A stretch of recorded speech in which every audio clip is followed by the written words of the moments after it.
130 of Games My Mom Found.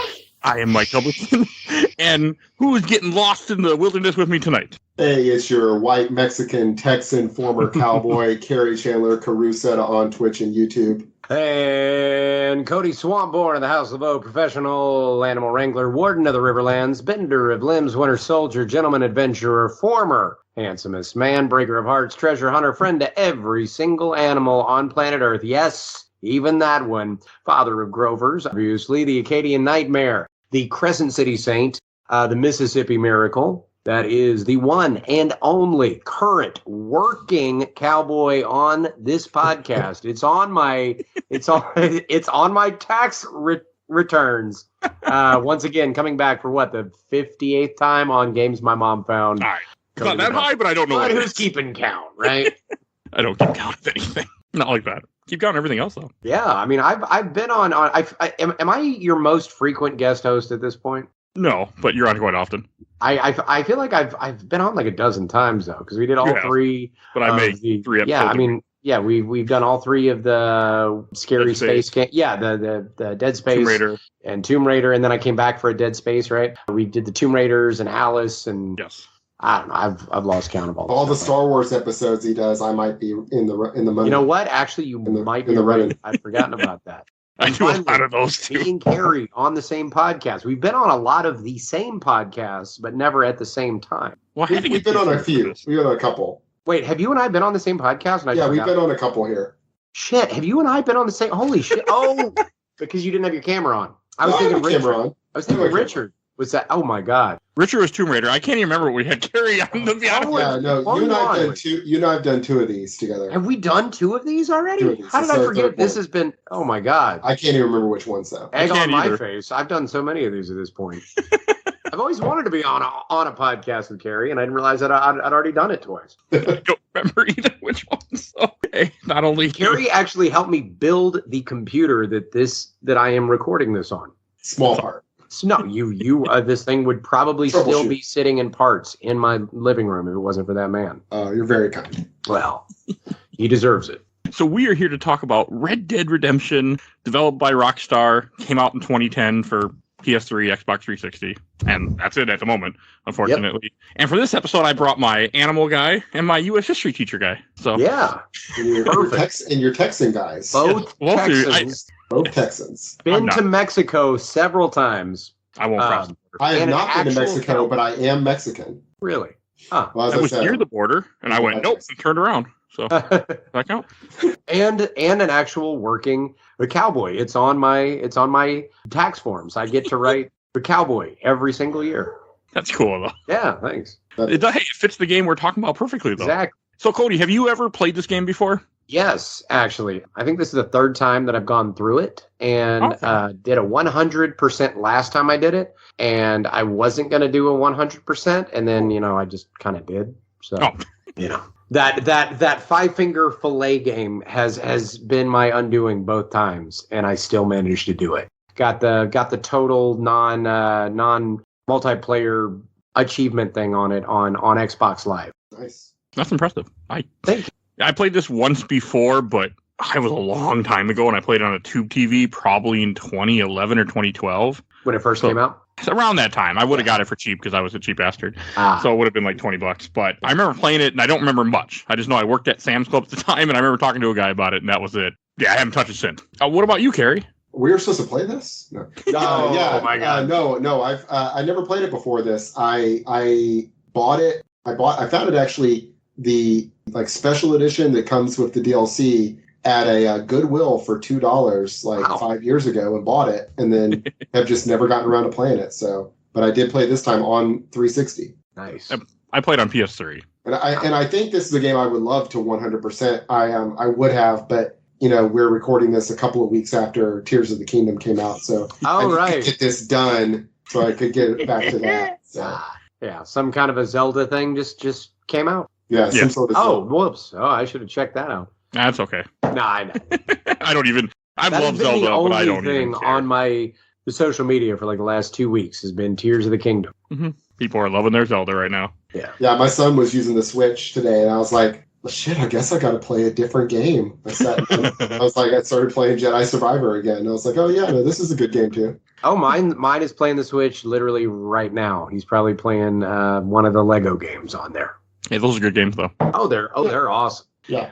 I was upset when I found out this game had never gotten ported to current consoles or PC or anything. It seems like it should have, right? I mean, like I know it's backwards compatible on Xbox One. Okay. And then I don't know if Series S and X have the backwards compatibility with it or not. I assume they do. They should. I don't know. Yeah. In theory, if you already did the work, why not? I mean, it can't. I don't think it's that difficult for them to port it to the Xbox Series X and the Xbox One. But yeah, because I know like my disc that I have is it says Xbox One or 360, so you can play it on either. So oh wow, yeah. It says that on the case. Like it's an Xbox One case, but then I played it on my 360. Yeah. Because I don't have an Xbox. They were making a remastered of this, remaster of it for current consoles and PC, but it got canceled or it's in development hell, one or the other. But yeah, I was bummed. I think they make so much money from GTA Online. Mm-hmm. It's like they don't give a why shit. make anything else? But they don't need to make games. Coming. They got GTA 6 coming. Yeah, that's. I'm sure eventually it got leaked, and so they're having to deal with it. Yeah, GTA 5 and the online definitely does feel like like their version of kind of the what's that? Fortnite is what I was going to compare. Yeah, no, actually, it's a cultural phenomenon more than a game. Well, and people I was who don't play games like, play it. And I'm like, how often does like Valve make a game? Oh, yeah. I mean, they technically make games. I mean, that Oculus Half-Life thing came out like 3 years. Yeah, it came out like 3 years ago, but it just sort of dropped without much fanfare. I mean, they're technically a game company, but they're making buttloads of money off of Steam. So what's the point? So they don't need to make games. Exactly. I mean, does Epic still make games other than Fortnite? That's a great question. I don't know. They make so much money from the Unreal Engine and probably just that and Fortnite. So. And Epic itself. Oh yeah. So yeah, they probably don't. I doubt they do much. Which is just Well, there is an online Red Dead game, like Red Dead 2. There's a big online feature of that. I don't know much about it because I could give a shit about online in any game. I've never touched it. Yeah, but I know it exists. I did buy Red Dead 2 on the PS5. I plan to play it, in the nearish future. Yeah, I kind of assume that if we're doing one, we're going to be doing the other one at some point next year, probably. Perfect. There you go. I'll just wait till then. I have it on Steam, so as soon as you're ready, I will jump right back into Red Dead 2. Okay, I'll when I write up because I already have all those here written up for the schedule, so I'll put it in next year. Yeah, I do want to play it. Yeah, count me in. Yeah, I had no 100%. interest in it, but after running through this game, like at first when I started playing this, I didn't really care for it right away. I'm like, okay, this is a very slow open world at first. You just get on your horse. And I felt kind of like I wasn't into it, but after about an hour or two, when I started to kind of get the hang of the controls, I really fell in love with this game again. Oh yeah, no, it's. I feel like it's a very easy game to jump into, especially if you've done any of the other Rockstar games. There's the auto shooting, the auto aim and things like that on it. But yeah, super easy to sort of figure out what you're supposed to be doing and how you're supposed to be doing it. Yeah, this game, it got me from the opening cutscene. That just opening cutscene of them on the on the train and all that, going to Blackwater, or going to Armadillo, Armadillo is a real city in Texas, right, or close to it? Amarillo is Amarillo. Okay, yeah, which is Spanish for I'm gonna no, I don't think that's right. Okay, that makes sense. I was like, could have sworn it's a real city. I mean, yeah, no, but Amarillo is about 1,500 miles north of where this seems to be taking place. So. Oh, yeah. That don't work out very well then. Yeah, I'm actually going to Amarillo in a few weeks. So. I'm sorry. I'm going to Paladura Canyon. Going on vacation to Paladura Canyon. Okay. It'll be nice. Paladura Canyon's really nice. I like that. No, my wife's family is from Amarillo, so we're going to go up there and do the family vacation. Do Paladura Canyon, Cadillac Ranch, all that stuff. Oh, that'll be cool. I'm surprised they didn't use real name of places because essentially it's supposed to be South Texas. You go to Mexico. It looks like El Paso-ish. Yeah. Oh, okay. So the area I was at then. I was in El Paso for a day. Yeah. They could easily have just made Blackwater El Paso or Brownsville. Yeah. Also worked. Yeah. It's because it's got to be on the coast. Mm-hmm. And that's about it. And you guys. Yeah. Because there's definitely some parts of it that feel sort of East Texas-y, but then there's also snow in the northern part of the state and mountains. Yeah. So kind of put Colorado in there somehow. So they did kind of snow. in the mountains. No, but like those kind, I don't know. That seemed high a in lot the mountains. more. This is pretty low in the mountains. Oh yes. yeah, So, because when I drove through New Mexico when I was in town when I was visiting, and I went up the mountains. I'm like, what the fuck? Why is there snow here? I'm like, what the hell am I doing? Yeah, so it's got to be somewhere on the Rio Grande. I mean, I guess that's supposed to be the Rio Grande. I mean, it has to be. Yeah. So it's on the Rio Grande though. That it's a way narrower than the actual Rio Grande. I was thinking that like.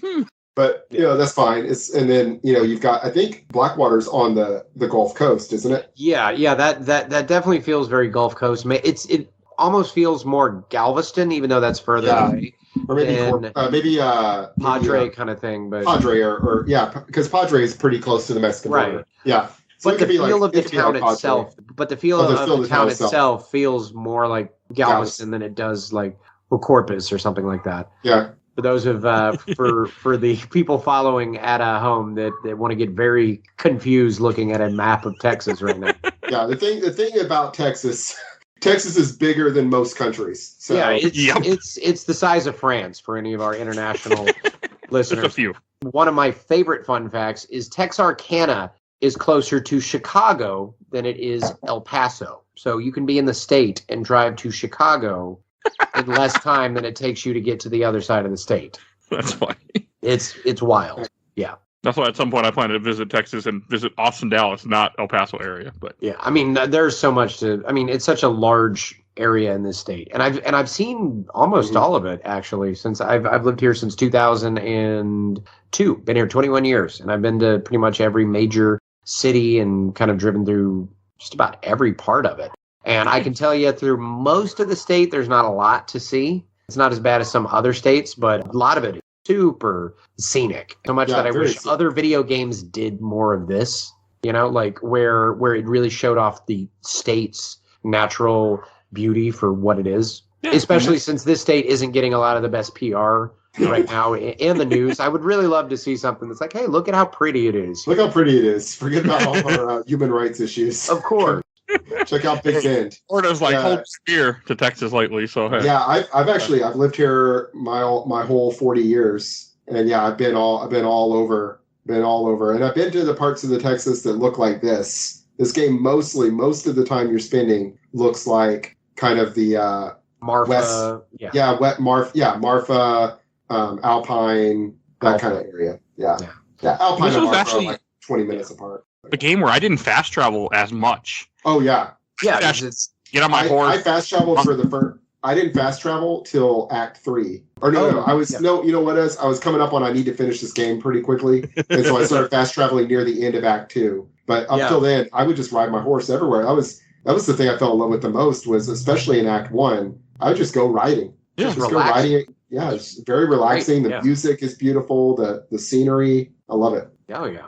And it's not often I feel that way in a game where I'm just like, I just wanted to. I did a lot in Act 2 because I couldn't remember what city was what.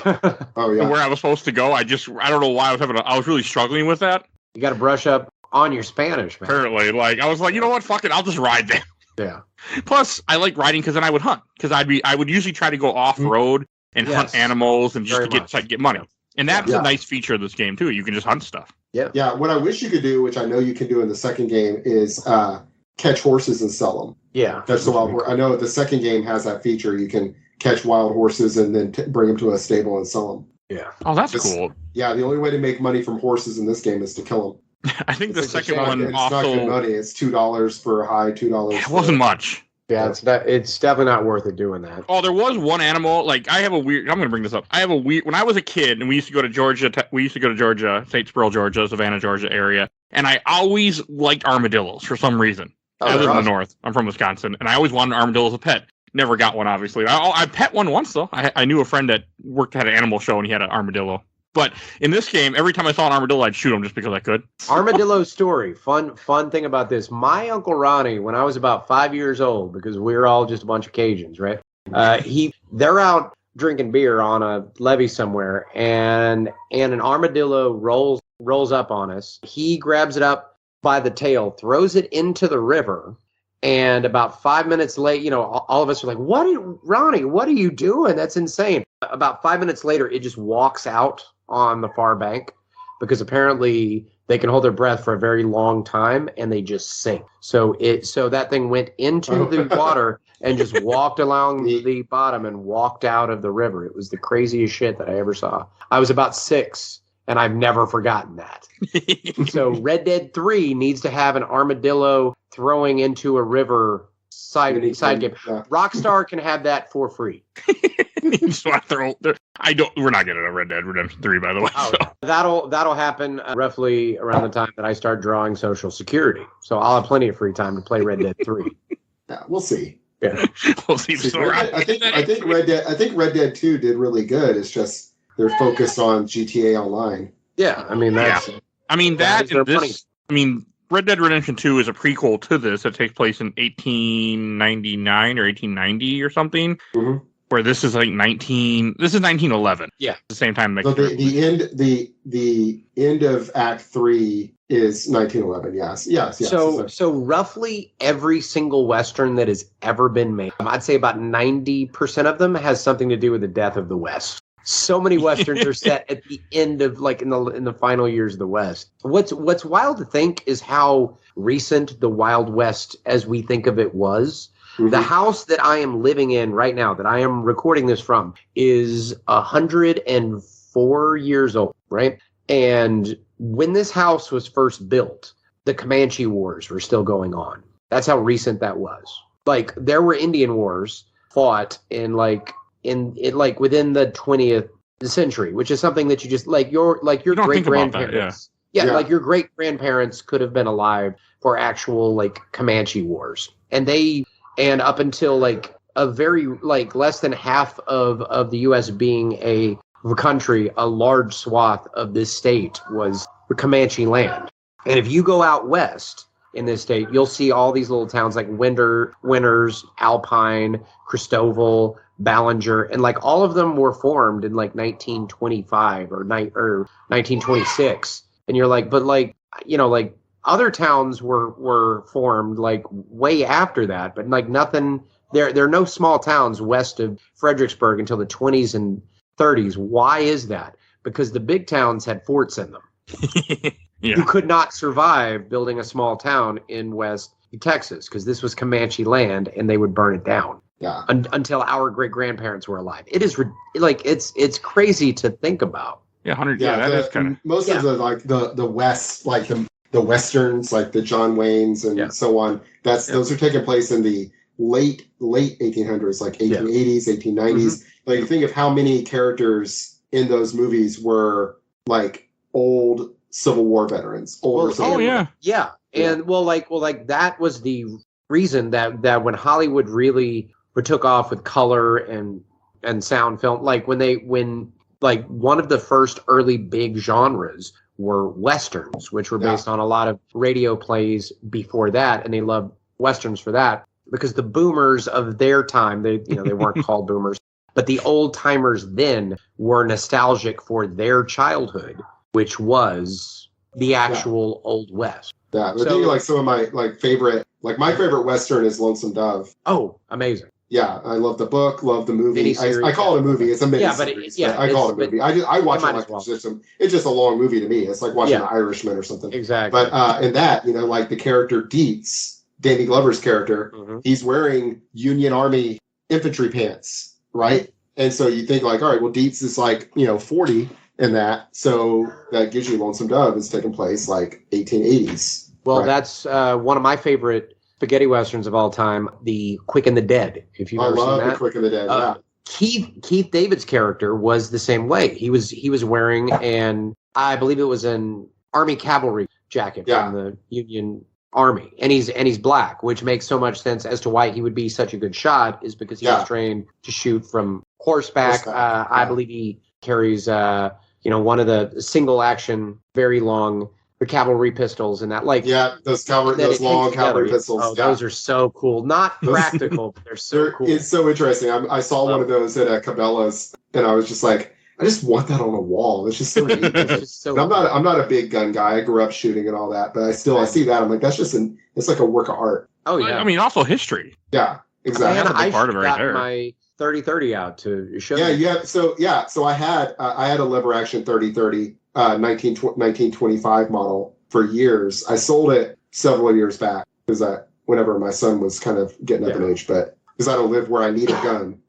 Yeah, but I still have mine. It's in my work truck, and I still shoot coyotes with it. Yeah, I've seen. Yeah, exactly. You have a job where you need it. Exactly. I mean, I work on a ranch with cows and stuff, so I mean, literally, that is part of my job. Exactly. You're definitely the kind of person I want a gun. But for me, living in the suburbs, there's not much reason. I don't need a gun. No good can come from me having a gun. So I respect the shit out of it. Yeah. I sold my rifles and I gave my shotgun and one of my rifles to my cousin and sold my other rifles. But yeah, I had a lever action 30-30. It's really similar to the Henry repeater in this. I like how similar looking gun. You start off with a gun that makes sense, for the time, and then you upgrade. I'm assuming stuff that are all real at the time. Schofield, all of it was real. Which at the time, I always hate because the game Gun did this too. If you ever that's a good game. Gun, I love Gun. Very underrated game.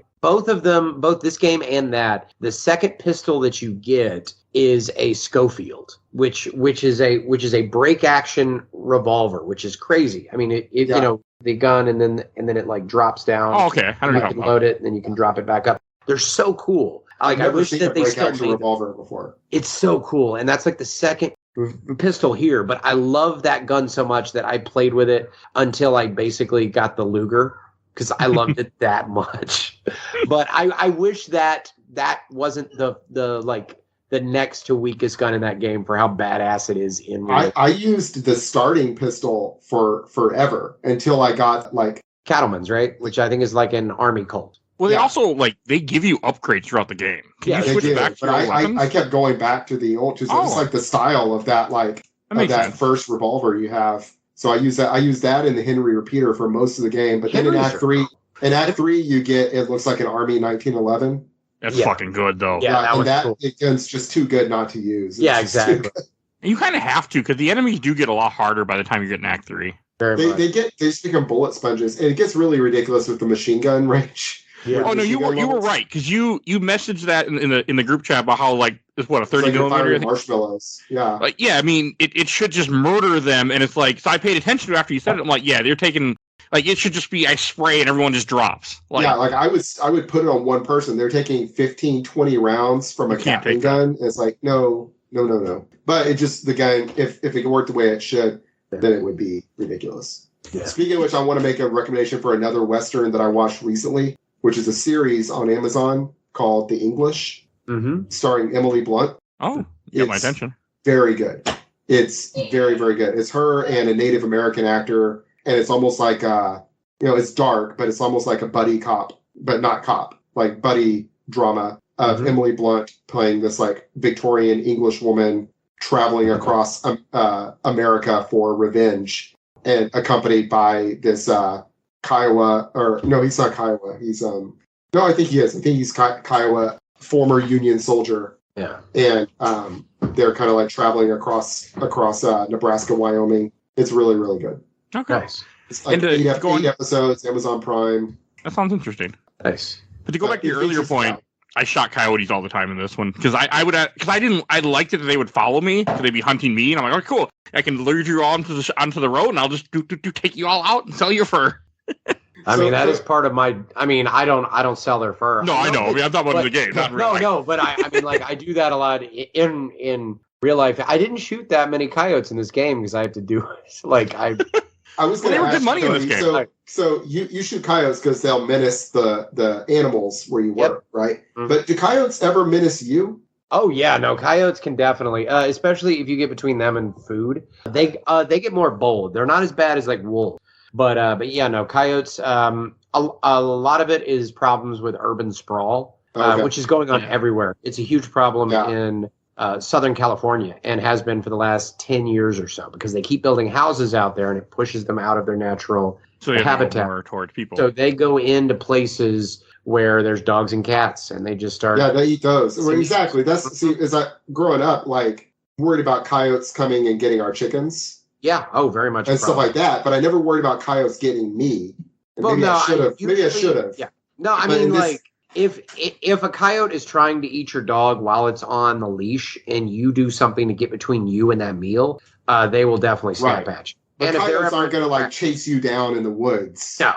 That's what I'm saying. In this game, they do. Yeah. Multiple times, they're like chasing. There's a pack of them chasing someone to kill them. I'm like, I don't know. I've been around coyotes a bit. I've shot some coyotes. I've never feared that a coyote was going to attack me. No, I mean they're just like little tiny snippy shitty dogs. Yeah, I was saying like they're like little like 50-pound, like 40-pound dogs at most. Mm-hmm. We got some up here in Minnesota too, in a city I used to live in, Egan. Some people know what I'm talking about, but it's on the edge of the Twin Cities, on one of the edges, so it would get a lot of coyotes. Mm-hmm. There are people, like, at least it's it seems to be a stuck up area, because on Facebook they're like, oh, the coyotes. I'm like, fuck you guys, like, stop being. Yeah, that's exactly. No, they don't bother me.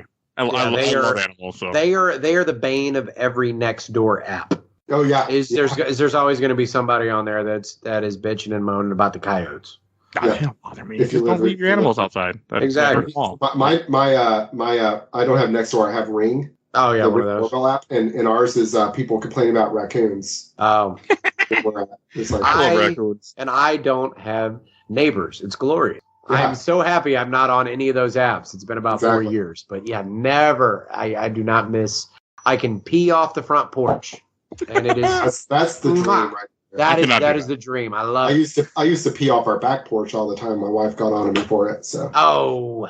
Yeah, I used to have a bunch of trees in my backyard, but then we had a big storm and all my trees fell, and I could see directly across the yard to my other neighbor, so then I can't hide like I could before. So unless you're just really bold or really drunk, you're not going to pee off. I've been drunk enough when we've been recording where I just went outside to fuck it.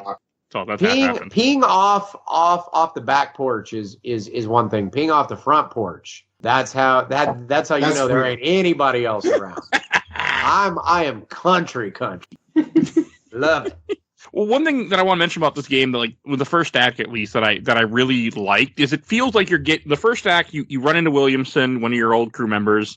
You get your ass shot, and like it feels like you're getting ready for a heist, because everything you're doing in the beginning is to get ready to get people together, essentially, to take this guy out. The storm Fort Mercer. Yeah, and I like that. I like it that I know it's not a heist act, but I will say Act 1. I loved Act 1. That was my favorite part of the game. Almost. The Marshal is incredible as a character. I love his voice. I thought it was Red Steagall at first, which like one of your listeners is going to know who that is. Former poet laureate of the state of Texas, Red Steagall. He's amazing. He's written a ton of great songs, and he's not, but the voice sounds just like him. It turns out that Marshal is also a weapons expert from The Deadliest Warrior. Oh, that's cool. That's just a fun fact. He was apparently Anthony the Longest. Apparently he was on one episode of that. Unless IMDb's lying to me. But yeah, all those side characters. Seth is great as like the creepy, weird fucking gravedigger. I mean, there probably were people like that. I love Seth. Niles, had to been people like that in the. Oh yeah, definitely just stealing shit. Niles West Dickens, whatever. Yeah.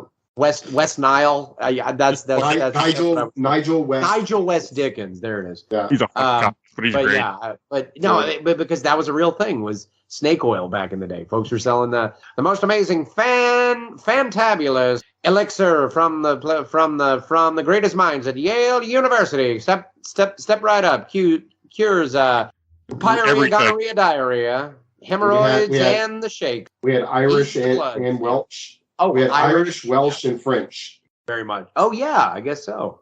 You have when you first meet Irish, you have the two guys that are trying to drown them, and then you kill them. Yeah. You kill a lot of fucking people in this game, man. Oh yeah, definitely. Especially in Act 3, they're throwing just like waves at you. Yeah, but I mean, even just like the random shit. Like there was one side mission I did. I was supposed to kill him, but he's like, "Yeah, you could." The guy's like, "Oh, $200 for this land." I'm like, "I don't have $200." Like, you can kill him and take it. I'm like, "All right." See, I typically in these kind of games, I play like the Paragon, and I did that in this one. I was just like the ultimate good guy. It feels weird to play John as a bad guy. I did that for like a minute. I put on the bandana one time and like robbed a bank to do it. It just felt shitty. Like, you can rob a bank in this? Yeah. I mean, you can rob stores and stuff, right? Oh, I did not know that. I didn't. Yeah, I don't. Like, I didn't even know you could do that. Yeah, I did just the missions. Walk into stores and hold up the guns, and then there will be like a safe in the you can rob them. I didn't like getting wanted. Like I hated the whole wanted feature in this game. It irritated me. Yeah. It didn't happen very often. I feel like it was just there as a leftover from Grand Theft Auto, but they didn't really know much what to do with it. Yeah, it was really easy to get away from. I had like a real early like revelation with it. I was trying to be the good guy, and I see this guy running, and he's screaming for help. He's like, "Help me, help!" And there's two people chasing behind him, shooting at him. And I'm like, "Don't worry, I'll save you, citizen." And I ride over and I shoot one of the guys they're shooting at him. Yep. Bounty 40, minus 50 honor. It's like, wait, what? What did I do? And apparently those were the cops. Were you in Mexico at the time? Whoops. No, I was outside Armadillo. Okay. Or no, I was outside McFarland Ranch, and it was some of the McFarland Ranch security guys shooting some bad guy in the back while he ran for his life. I mean, there are a lot of side that aren't even missions, but just little side events that happen all over the world when you're running around. Yeah, when you ride through, it's just like chaos going on occasionally. You just like gunfire, people screaming left and right. It's the AI just kind of goes nuts occasionally. Yeah, I mean, my favorite when there's a woman that's like, "Help me," and I'm like, "Nope, I know what you're gonna do to me if I get off the horse." Anytime a woman calls to you from the side of the road, it's like an 80% chance that she's gonna try to kill you. Yep. That happened there was one time where I rode away and the red dots never appeared afterwards. Because normally if you ignore her, the red dots pop up because they get mad and they try to kill you. I fell for it every time. I didn't fall for it so much as like, I'm going to try to help every time and I'll gun down these people if they jump me. And I won one time out of like 7 or 8 times. She was legit, needed help. And I helped her. So... There's also, a lot of little stuff like that. y'all had mentioned, or you had mentioned Bonnie's Ranch. How did you feel about Bonnie? Because I feel like the internet is very not. I liked her. I feel like the internet does not like Bonnie, and I fucking loved her. I really liked her too. The internet doesn't like assertive women. You know what? That's a good point. I mean, yeah. I mean, I get it. So the thing about her is she's constantly in the story of the game. She is very nice to you. In the random banter you have when you're riding from place to place, sometimes characters that have been nice to you will say shitty stuff to you. But to me, for her, that made sense. As somebody that works on a ranch, like when you're bored, all of us just we talk shit to each other just because we're bored. We'll be out like building a fence, and it's like 4 hours out in the hot sun, and there's nothing else to do. So we just start to say just some mean shit just to try to make each other laugh. So that was where I thought she was going with that. I don't think that's what she was. I think it's just random. Yeah, they just have like voice lines. But so you'll be with her, and it's like you've just helped her out. And she's like, "Yeah, you're a killer, huh? I guess you don't even care about people, do you?" And it's like, I just helped you. Why are you saying this? I mean, technically, he is. Yeah, but no, I liked her. I liked her. Marsden kills so many dudes. Yeah. I liked her voice actor, Kimberly Irian. And she has was really good. And she has a very good story that is sort of half told, and I like they didn't tell all of it. I mean, they told with her and her dad and not getting married and like suitors and like not having kids. Like there was this, but maybe she felt like she should have, but there was this whole thing about it. And I know especially when they go back later. Yeah, let's say she's in Red Dead 2, so yeah, they may flesh it out more on that. I don't know. And she has a huge crush on John as well. Oh, definitely. And that's part of what I do like about John's code of honor, and why it feels weird playing him as a bastard. Because if this was Grand Theft Auto, if like one of the ladies of the evening would have like ever come up, he's like, no, thanks, ma'am, I'm married. I really appreciate you. That sure is sweet of you, but I got a little woman waiting back at the ranch for me. So I thought that was apparently really close. Wasn't that far, but I think she's in. Well, I didn't realize it till later, but she's in prison, and so is your son. Essentially, her and Jack are being held. They're being kept somewhere. We don't know where they're at. Yeah, it isn't explicitly said. Prison is mentioned when they lie about it. Yeah. Okay. Yeah. Being held against their will either way, which is pretty fucked up. Like how, like the whole story of this that we, way it starts off, like how you just get dropped off in the city because you're being sent to hunt your previous coworkers, your other bandits were with, and like the whole idea, okay, if you kill these guys, you get freedom, you'll be left alone, and like just and these are his family essentially that he's killing. Bill Williamson, Javier Escuela. But they left him for dead too. So yeah, so I mean they had it coming. But did y'all ever play the original Red Dead Revolver? I have not, but I want to. But Red Dead Revolver is not connected to this. It's just a spirit. Like this game's a spiritual successor. They call it. Oh, it's not. Okay, I thought that it was actually connected. I played it too. I played it a few times. There was I don't know if y'all have them up north, a Celebration Station. Man, I haven't thought of that in a minute. There's a Celebration Station in Houston I went to a few times as a kid, and they had Red Dead Revolver there, and I would play it there. So I played it, 2 or 3 times as a kid. It's just, for people that aren't aware, it's a full motion video shooter, arcade shooter. So it's so it's an arcade shooter, but it's using full motion video. So it's full motion video is like Mortal Kombat, like the characters in Mortal Kombat and all that. So it looks it looks real-ish. Huh. I guess I'm trying to think of another full. I guess there's a lot of full FMV shooter arcades like there were some FMV westerns too. Yeah. Like Mad Dog McCree or something like that. Mm-hmm. Or like Boot Hill or something like that. There was a few of those. Yeah. So but they had Red Dead Revolver at the Celebration Station in North Houston when I was a kid. So I played it a few times there. At some point, I'll play the PS2 game, but I've never gotten around to it yet. But that takes place in the 1800s more. I think it's 1880 or so. I was looking it up before we did this. Yeah. But that was also 2 beers ago. So there's. Oh yeah, I wonder if I was thinking of. I might have been thinking of Mad Dog McCree actually. Mad Dog McCree may because I just looked at because Red Dead Revolver's PS2, like you said. Yep. Yeah, I bet I was thinking of Mad Dog. I think you were thinking of Mad Dog McCree, which was also an amazing game. I used to play that at the Celebration Station in Baton Rouge back then. Oh, there you go. I probably had a birthday there in like 1994 or something. But no, I really like Bonnie. I liked almost all the characters in Act 1. I want to say that. I enjoy everything in Act 1. Irish is a piece of shit, but it fits. Irish keeps fucking you over. Yeah.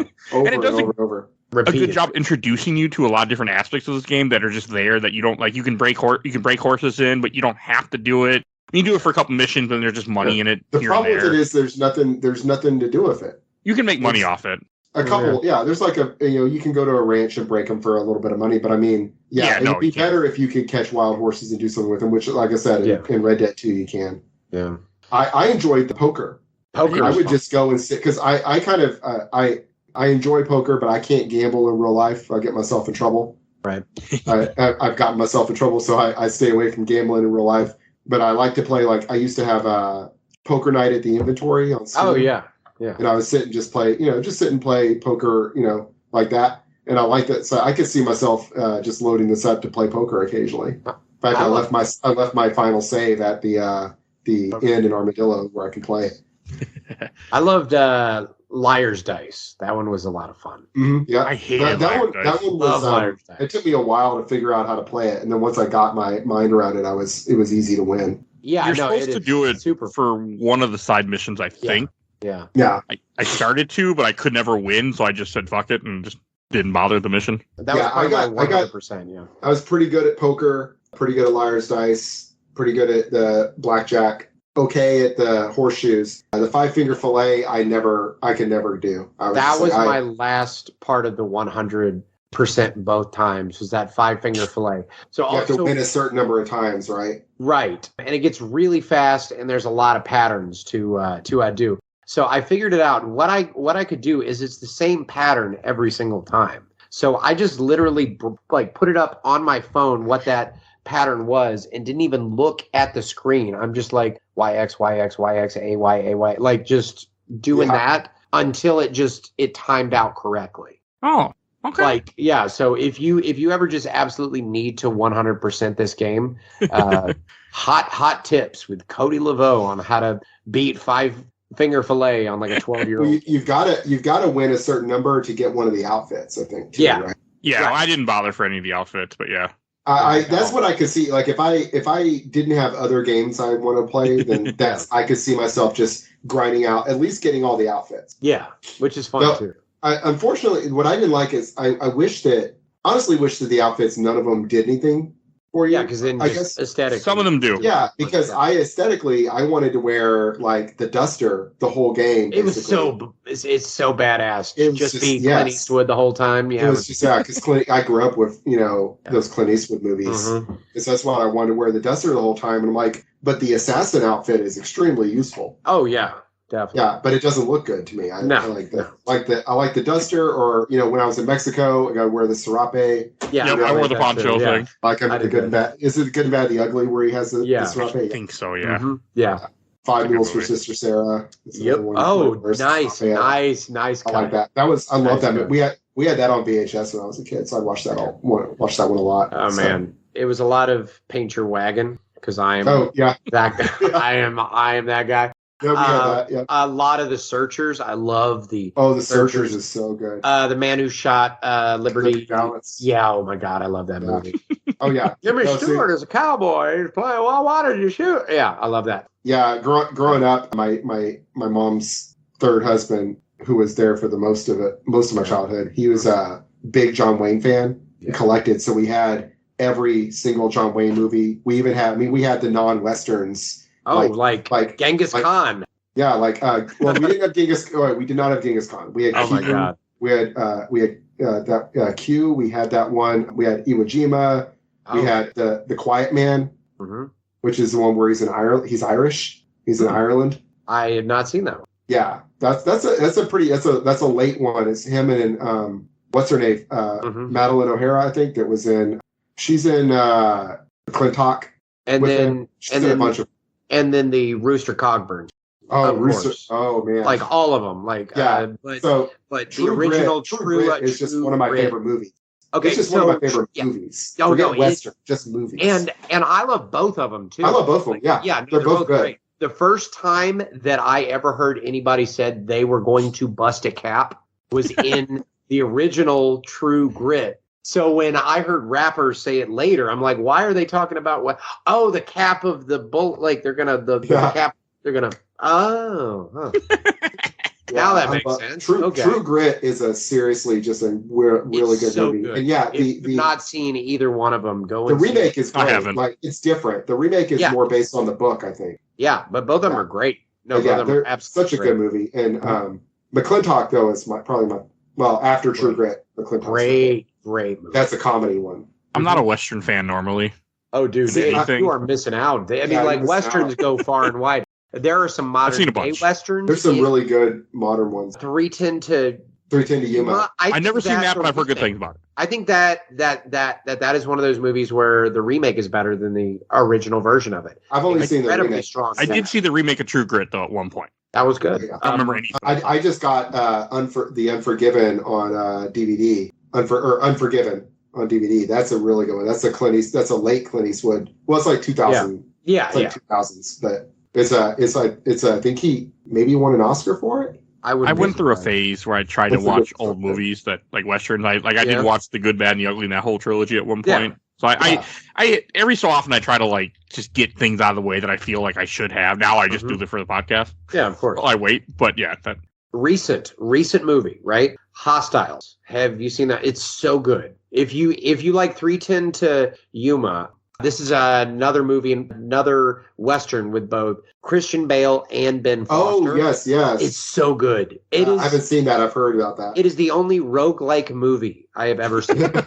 And this is a very minor spoiler, right? But you basically start out, it's a movie that goes across like 5 states, and they are trying to transport a native chief, like it's from like Arizona to South Dakota or something like that. And so they're marching up the trail, and it starts out with like 5 guys, and then one of them dies, and then they'll like pick up 2 more of them, and then like another guy dies, but then they'll go up the trail and pick up like 3 more guys, and then one of them and one of the original guys die. Like it's like I've never seen a roguelike Oregon Trail movie before where by the end of it, it's almost an entirely different cast than what you started with. That's barely a spoiler. Which makes sense. I mean, the Western, it wasn't safe. It wasn't safe. Oh no, not at all. And that's part of why I love it. Is it's sort of like when you watch Game of Thrones and you're like, oh, I love this character. Oh, they just died off without any warning. this is a movie where that happens half a dozen times. Okay. There's like a character that will show up and you'll be like, oh, this is a really and they just got shot in the neck by an arrow. Oh well. Huh. And it's streaming. He was in there for 20 minutes. Hulu. Yeah, absolutely. Go and watch my Hostiles. It is a criminally underrated movie. I think that it is one of the best Westerns for portraying natives. I really, really like that about it. And yeah, I would. But yeah, that's. I mean, that's nice because that and Bone Tomahawk are like my two favorite modern Westerns that have come out in the last 5-6 years. Okay.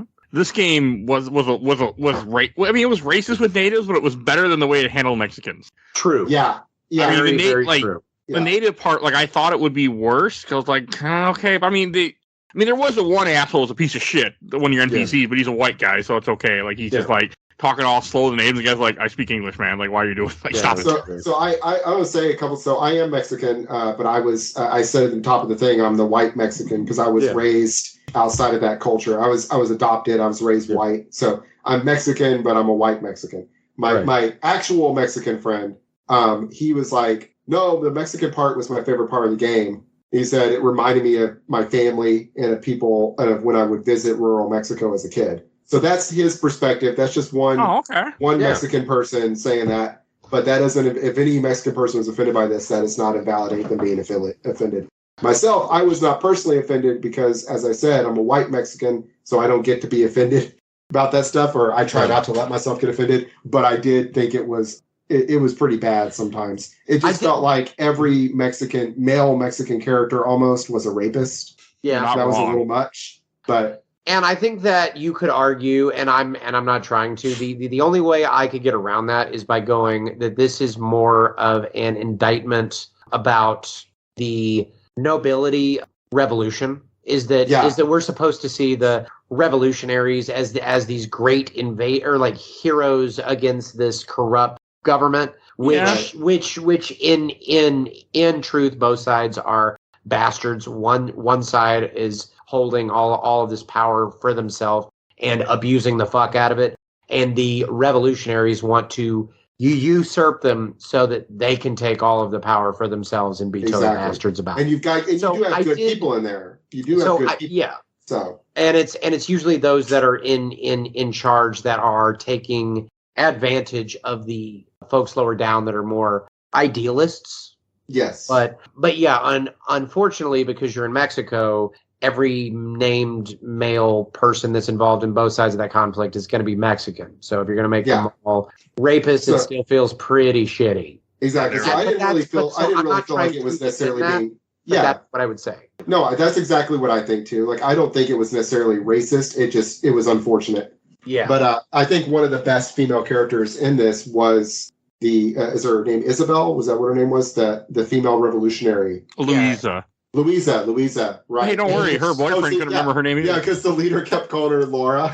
he called her different things all the time. He wrote a song about her. Abe's girlfriend, yeah. And you keep correcting her like, Louisa. Her name's Louisa. Louisa. She thinks you're married, you asshole. I enjoyed the Mexico stuff a lot. I enjoyed, because I like the music in the Mexico sections and stuff. I enjoyed it a lot. But I did have my big issue with the game happened during the Mexican section. And you weren't wrong. I mean, like we were talking about earlier, Marston tries to be a good guy. Like you can't sleep with, women and stuff like that. But I mean, yeah, you're killing people. So that kind of, it's a different level of it. But like when you go to Mexico, it's like you're helping the government because, you're trying to find these two guys and they're just fucking terrible. That is my biggest problem with the game is I think you could have turned this game from an 8 to a 10 for me by making missions optional. Yeah. Or just making that part shorter. Like you work with them like for 2 missions. They betray you sooner when you realize that they're a piece of shits, and then that's it. Like but you could leave it all in there and let it be a player choice. That too, yeah. Let the player choose whether they want, make it think about like it makes me think of like Skyrim with the Civil War in Skyrim. Yeah. Right? Actually, that's a very good point, yeah. Right? Because in that you can follow and do both. But you can also just join one side from the beginning and completely ignore the other side of that. Yeah. Or you can completely ignore both. You don't have to follow. You don't have to join the Civil War at all in Skyrim if you don't want to. Yeah. I guess you do have to join it at some point to finish the storyline of the game, but you don't have to play this game. And I think this is a GTA thing. You had to complete the game. You have to do every single mission. Yeah. Not the side mission, but every mission in the game. And it doesn't make any sense when you're working for both sides. So that I didn't like. And that really took me out of it pretty hard. Well, there also should have been less of it. Like, it's just that, because you helped, like you had mentioned it, you helped them commit genocide, essentially. Not exactly genocide, but you helped murder a bunch of unarmed people. I mean, they're definitely doing some ethnic cleansing. But the biggest thing is you're helping them round up women to be sex slaves. Yeah. You're sitting there watching them drag women into the bedroom of the bad guy. Yep. And you literally say, you're pathetic. Anyway, when are we leaving? When's our mission? Like, it's like that. It's like you do it like 3 times, and that was my biggest mark against the game.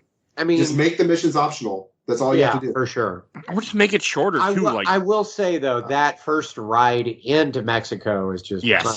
Oh yeah, on the boat. Yeah, just that. Well, that song and all that, like fucking. Yes, it was great. Loved it. It was really good. No, I really enjoyed the Mexican session minus that part. My favorite thing in Mexico was the stuff with the older version of you, the Langston Ricketts or Langston Ricketts. Yeah, love that guy. Me too. He reminded me of an actor. Just so over it, calling them all peasants. Like, it's just amazing. He reminded me of an actor that's in the Ghost Rider movie. For anyone that knows. Sam Elliott. Yeah, you are thinking of Sam Elliott. The first time. Sam Elliott. That is my favorite thing about that Ghost Rider movie is when the two of them are riding across the desert and Nicolas Cage is on the flaming motorcycle and Sam Elliott's on the flaming horse. It's so dope. That is so good. People need to watch that. That original Ghost Rider has many redeeming qualities. There are very fun moments in it. Very fun moments in that film. And Sam Elliott is great. Sam Elliott's a national treasure. He's hilarious. My mom has like some serious hots for Sam Elliott. Everybody's mom has the hots for Sam Elliott. We would watch Sam Elliott movies, and she'd be like, "Shh, you can't talk." That's who Langdon. I'm assuming that's what they're going right now. You can't talk when The Quick and the Dead is on. That felt like what they were going for with Landon Ricketts because he looks just like him from that. Yeah, very much. There's a lot of Sam Elliott vibes there. Yeah, but he's a cool character, and I thought they could have made his part of the game a lot longer and I wish they'd done more with him for how cool I do, because he's like he's kind of like your conscience to an extent. Yeah. He's like an older version of you who isn't a bad guy. He's a good guy. He's like what you could have been, what you could have gone into if you hadn't, followed this life of crime. Exactly. And I really liked him as like a mentor character. And I thought he should have, they should have had him be in the game longer, and then, maybe make like a big event be the government killing him.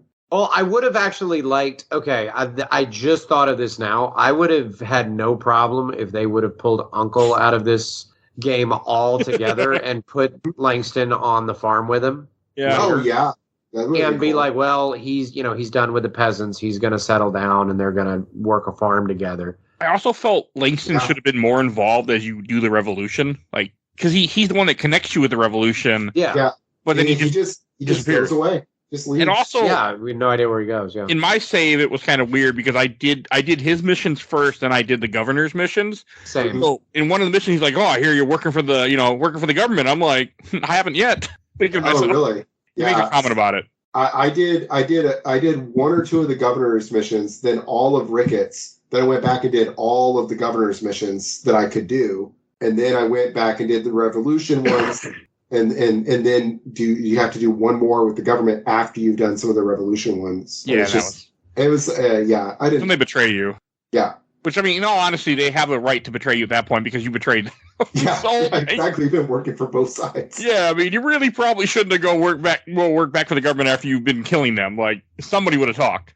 I mean, there are not that many white guys, I'm assuming, running around down here that you see, so it won't be that hard to figure out. Yeah. I mean, like, oh, yeah, that white guy with the hat that's been shooting all of us. Oh, okay. We know what you're talking about. Yeah, it was kind of weird to me. Like, yeah. And to kind of bring up what you mentioned earlier, Kerry, in GTA 3, I think, I could be wrong on this, I haven't played it in a long time, you can lock out missions in GTA 3. If you do certain ones, it will lock out other missions for a different group. Well, there you go. That's all. So they could have done something like that. Yeah. They just didn't give a shit. Oh, it's Landon Ricketts. Landon Ricketts. There. Yeah, we're saying Langston or something. Langston, yeah, but Ricketts was the important part. Ricketts is what's important. Yeah, Ricketts is a cool last name. I like that. I was trying to see if the actor is famous, and he's not, as far as I know. Most of them aren't. Most of them are like Rockstar hires actors that are not usually not very well known. Like I was looking, Landon Ricketts actually, his voice actor is Ross Hagen, who is a Western actor. Well, that makes sense. He's in a lot of Westerns. Nice. He does a good job, so makes sense.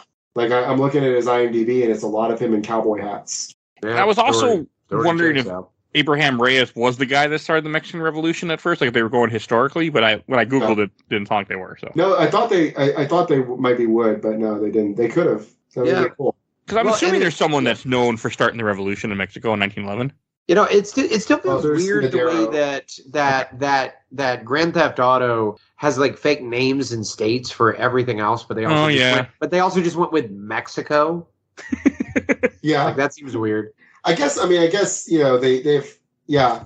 I mean, in this they could have just made this an actual Texas area, but then they wouldn't be able to have the biodiversity. Well, but definitely, but I mean, like they do, like San Andreas is a state, you know. Oh, right. Is it? I mean, it's California, but yeah. Yeah, but I mean, but it's their version of California with Los Santos being LA, and then in the other game there was Los Fierro and Vegas, whatever, which was their analog for it, but it's right. It's the Wish.com version of real life. Yeah. But exactly. So I haven't heard of Wish in a while. Yeah, right. So yeah, me with my snappy references here on games my mom found. Why don't you add any more for Wish.com? But you can add for Temu now. Okay. Yeah, but it does seem weird that with all of the fake states and things that are kind of analogs to real places, they also went with just this is Mexico. Yeah, you're right. Because like they have New Austin is what the state that you're in, which this is Texas. Although, which is weird because Austin is typically named after Stephen F. Austin here in Texas, so that would be like usually New is reserved for when you go to a different continent or something.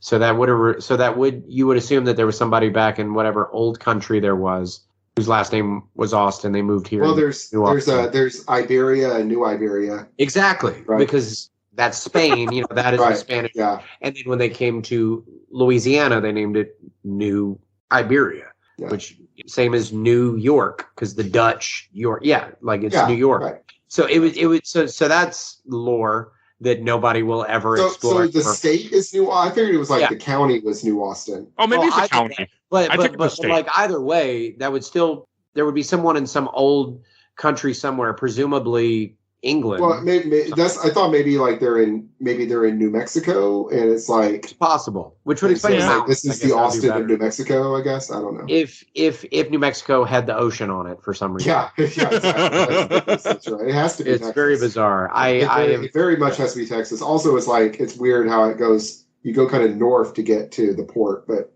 Yeah, and it's kind of weirdly shaped where there's more land kind of up in the northeast, but there's nothing directly north of like Amarillo or Armadillo. Are there mountains in Texas? Yeah. Okay.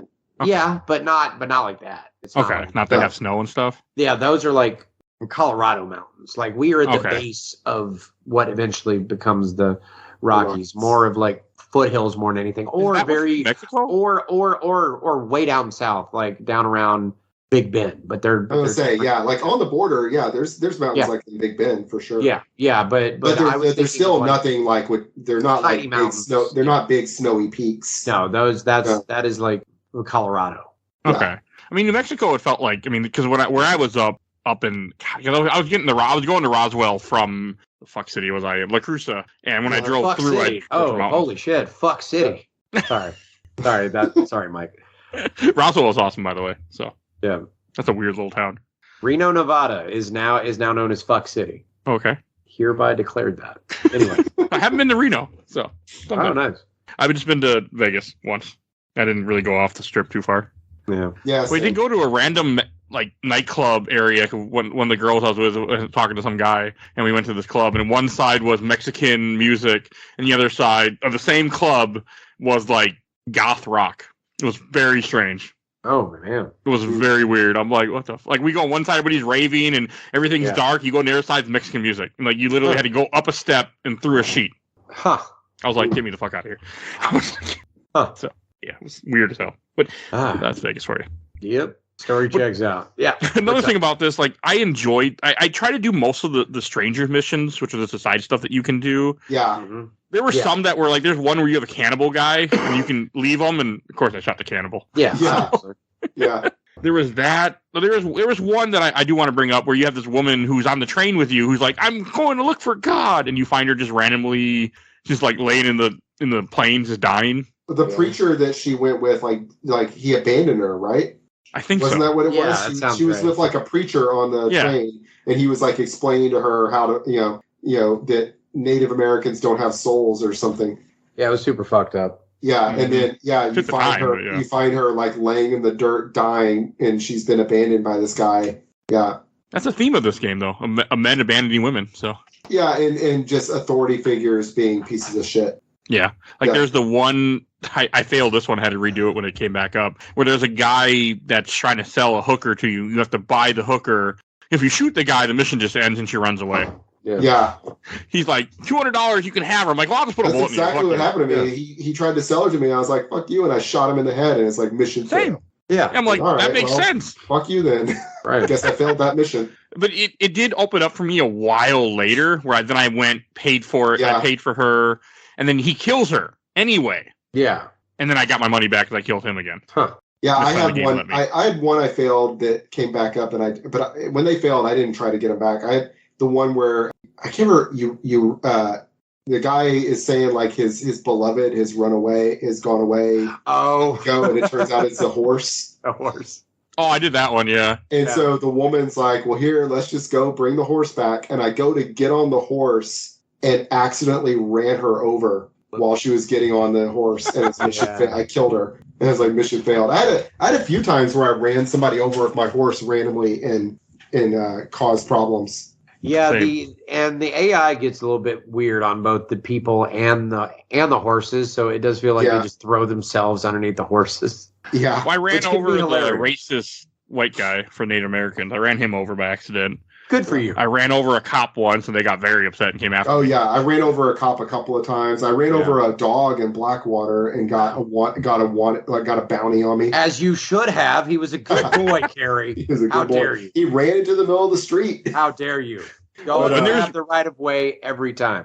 There was one stranger mission that I'm pretty sure where I think it's called like Strange Man or the guy that knows your name that has a top hat. I never finished that. I did like 3 or 4 of his missions. I never finished it. So what happens with him? You just talk to him and he says something about I'll see you later. And I'll see you soon. Death. He's death. Like an allegory for death. And he's overlooking the spot where John's grave eventually. I didn't catch that. That's where. And he's like, "This sure is a fine place." And he's like, "What do you?" John's like, "Well, what do you mean?" And he's like, "You'll see." Like that was. So that's cool. That makes sense. I like that. He's dead. He is. He's definitely dead.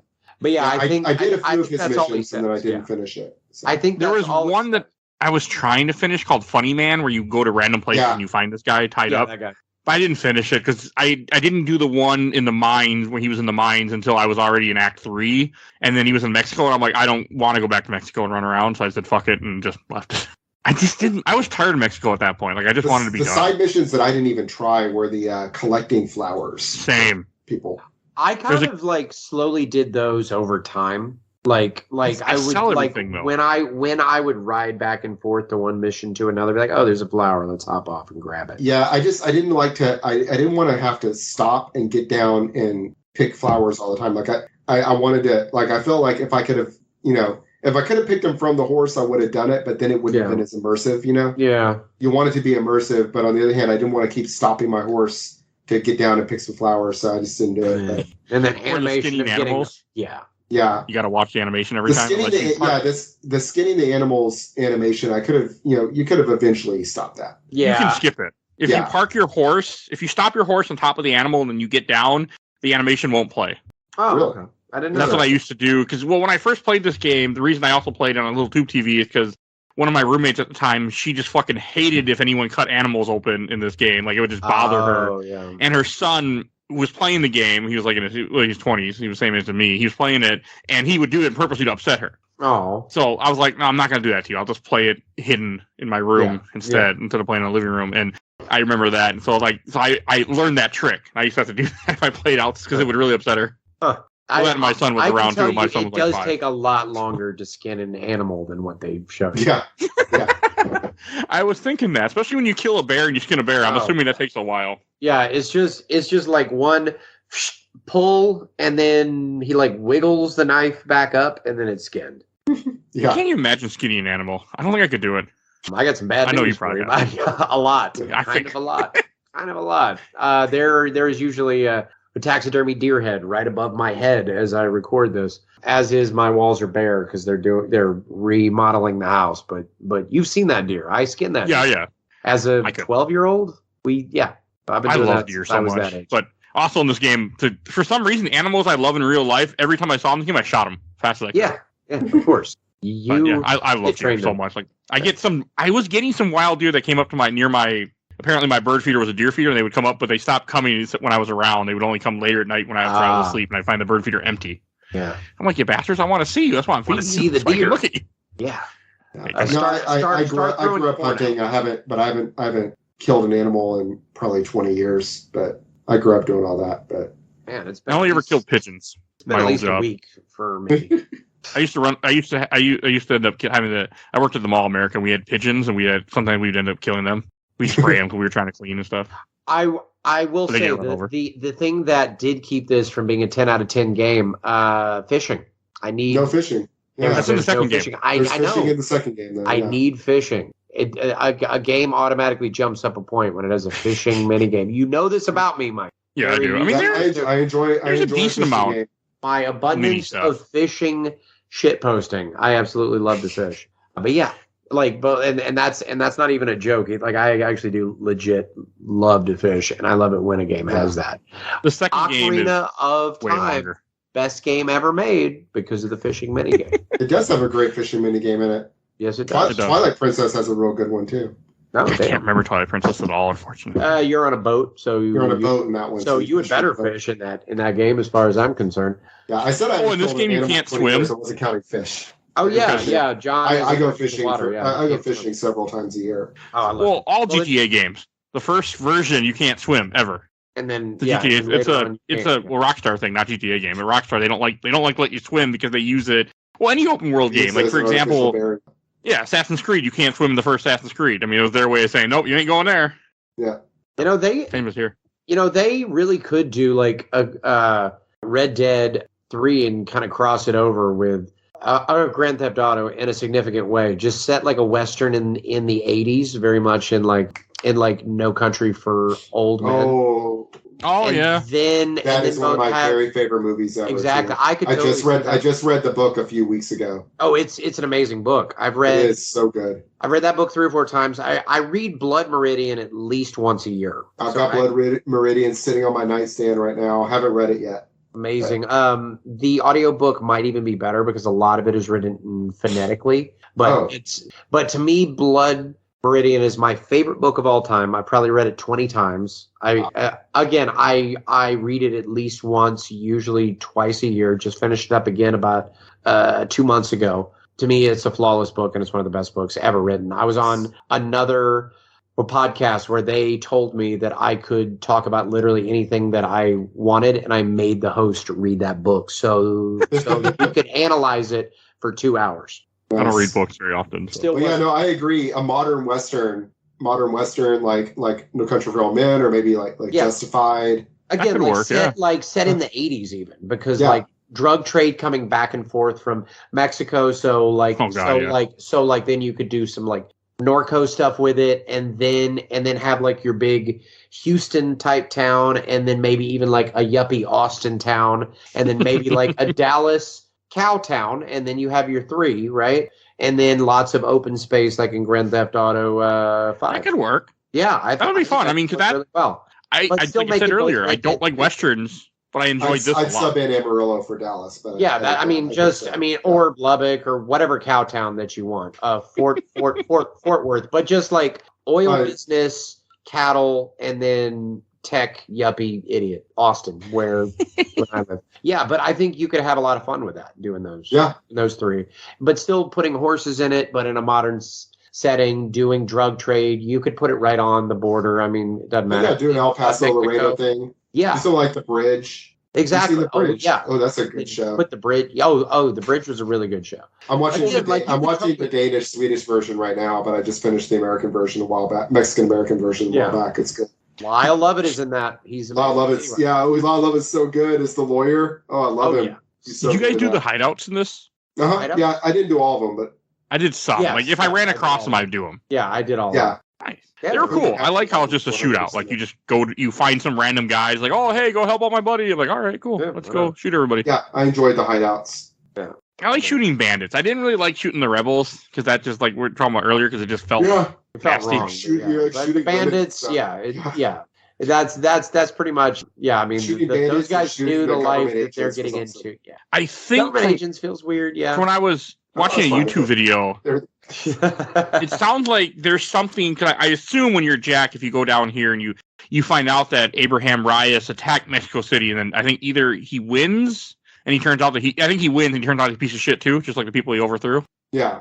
But I didn't go back. I mean, I did the one last mission at the very end, and that was it. Yeah. Yeah, I was curious how people react to Jack if you ride around as Jack at the end and talk to people. I didn't have time. I didn't do it. I know all the stranger missions, or most of them, as long as you started them, you can still go do them. Like, I could still go do the Funny Man one, but I just didn't care. Yeah, I finished everything before I did the final mission, and then I left Jack on that shore. Like, that to me felt like a good, and then I just sort of filled the head canon on what happened after that. You know, World War I was going on, and there was a lot. It's such a good ending, and I love it. And then it pops up the title of the game, Red Dead Redemption. Exactly. And then the credits come up with that beautiful song at the end. And I'm going to come back to you later with this, like just to you, Kerry, about the story within a story in Blood Meridian, but anybody that's read that book, it's about being the son of a man that was murdered and then himself growing up to become a killer of men. Because this made me think so much of that, and it's the best part of that book. In that if you're young when your father dies, you become euchred of the legacy of seeing him in his normality. And so it causes those sons to grow up without any kind of a direction to them. And then they end up emulating the worst parts of what their fathers were thought to be. And that felt just so similar to this. Yeah. I mean, we are kind of jumping to the very end of that. Yeah, that's fine. But yeah, no, that was just excellent way to end that. And the headcanon for what Jack's story can be is whatever you kind of want it to be, which I love that. Oh, I want to talk about Act 3, like where you kind of think you're done with the game in a sense, and it gets boring. Yeah, I loved it. I enjoyed the Blackwater stuff. I enjoy all the stuff with the Native Americans a lot more than I thought I would. Oh shit! Oh. How did I forget about the whole part where you hunt down Dutch? Of course. Yeah, there was a whole third act. I do like Act 3 felt short to me, but I did rush through it also. It is short. I don't know if it was by that time. I just kind of ran straight through those. It's missions. also smaller. Like because you don't have all of Mexico, you're in a much smaller area. You're just in that immediate area around Blackwater, which includes mountains and the shore and the plains, and you see buffalo. And you kill all of the buffalo. No, I didn't ever kill a buffalo. Oh, if you kill 20 of them, which takes a few times, because after you kill a couple, they run away from you, and you got to wait again, and then respawn. You get an achievement for killing all the buffalo and for making them extinct, which actually happened in the state of Texas around this time. Didn't they bring them back, or the bison? Yeah, he means the wild ones extinct in Texas. Okay. Yeah, if you ever go up to Caprock Park here in this state, north of us, it is a huge park, and they have wild bison living there now. They've bounced back into the state. Yeah, they've bounced back enough. You can get buffalo like meat here in Texas. Okay, I've gotten buffalo meat depending on where you go. It's delicious. I love it. And I've also we have a park in Minnesota that reminds me of Jurassic Park because it's in Mankato, Minnesota for those that are around here. like you drive over like some grates and into a fenced area, but you actually have buffalo that are around that you can then see. Yeah. And they're like, don't get out of your car. There's even buffalo on an island off the coast of California. Yep. Okay. Isn't there a Simpsons joke about? Isn't there a Simpsons episode where they're hunting all the buffalo too? Yeah, it was during the hobo telling stories. Oh yeah. Yeah, and he tells the story of Johnny Appleseed, and while Johnny's going across the country planting trees, his family is killing all of the bison, and the joke is that the bison are super easy to kill, which apparently they were, because they got wiped out in like 50 years or something wild like that. At least in like a good chunk of the U.S. I mean, a big part of that is the U.S. military. Like, oh yeah, we're just mowing them down. And General Sheridan made it an official field order to wipe them out. To starve out the natives, because they use it as their main. Yeah, it's shitty for two reasons. Sioux Wars in the 1870s. Yeah, isn't that fun? To both exterminate a species and to starve out the people that belong there. Yeah, there's a lot of real shitty stuff that goes on with that. So that's like killing two buffaloes with one stone. So. I did find it's cool there's an achievement for that in this game. Like I killed a few because they're really good for money in this game.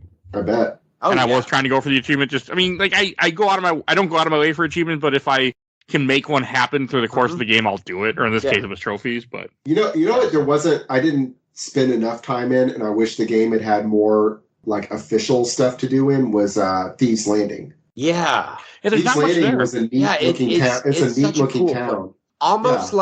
Almost sort of like swampy. I don't even know where that is. Yeah, it was swampy. I know in the second game you go to I think it takes place in Louisiana. Really? The second game? I'm pretty sure there's there's alligators there, which I love alligators. Oh, you reminded me. I had gator meat for the first time today, Cody. How was it? How did you like it? It was fine. It was really spicy. I love alligators, both eating them and petting them. Yeah, they love eating me apparently too. So my cousin was on was it Swamp Monsters? Is that what it's called? Really? Yeah, he was on an episode of that. He and his dad do the big gator hunts. We go and visit, and they have just tons and tons of gator meat. Is that It wasn't bad. It was interesting. You showing a battle wound for being hit by an alligator? I did not say that. I was just showing you a battle wound from something. Who knows what that. I mean, they got big ass fucking mouths. Yeah, but totally. No, I mean it was from something.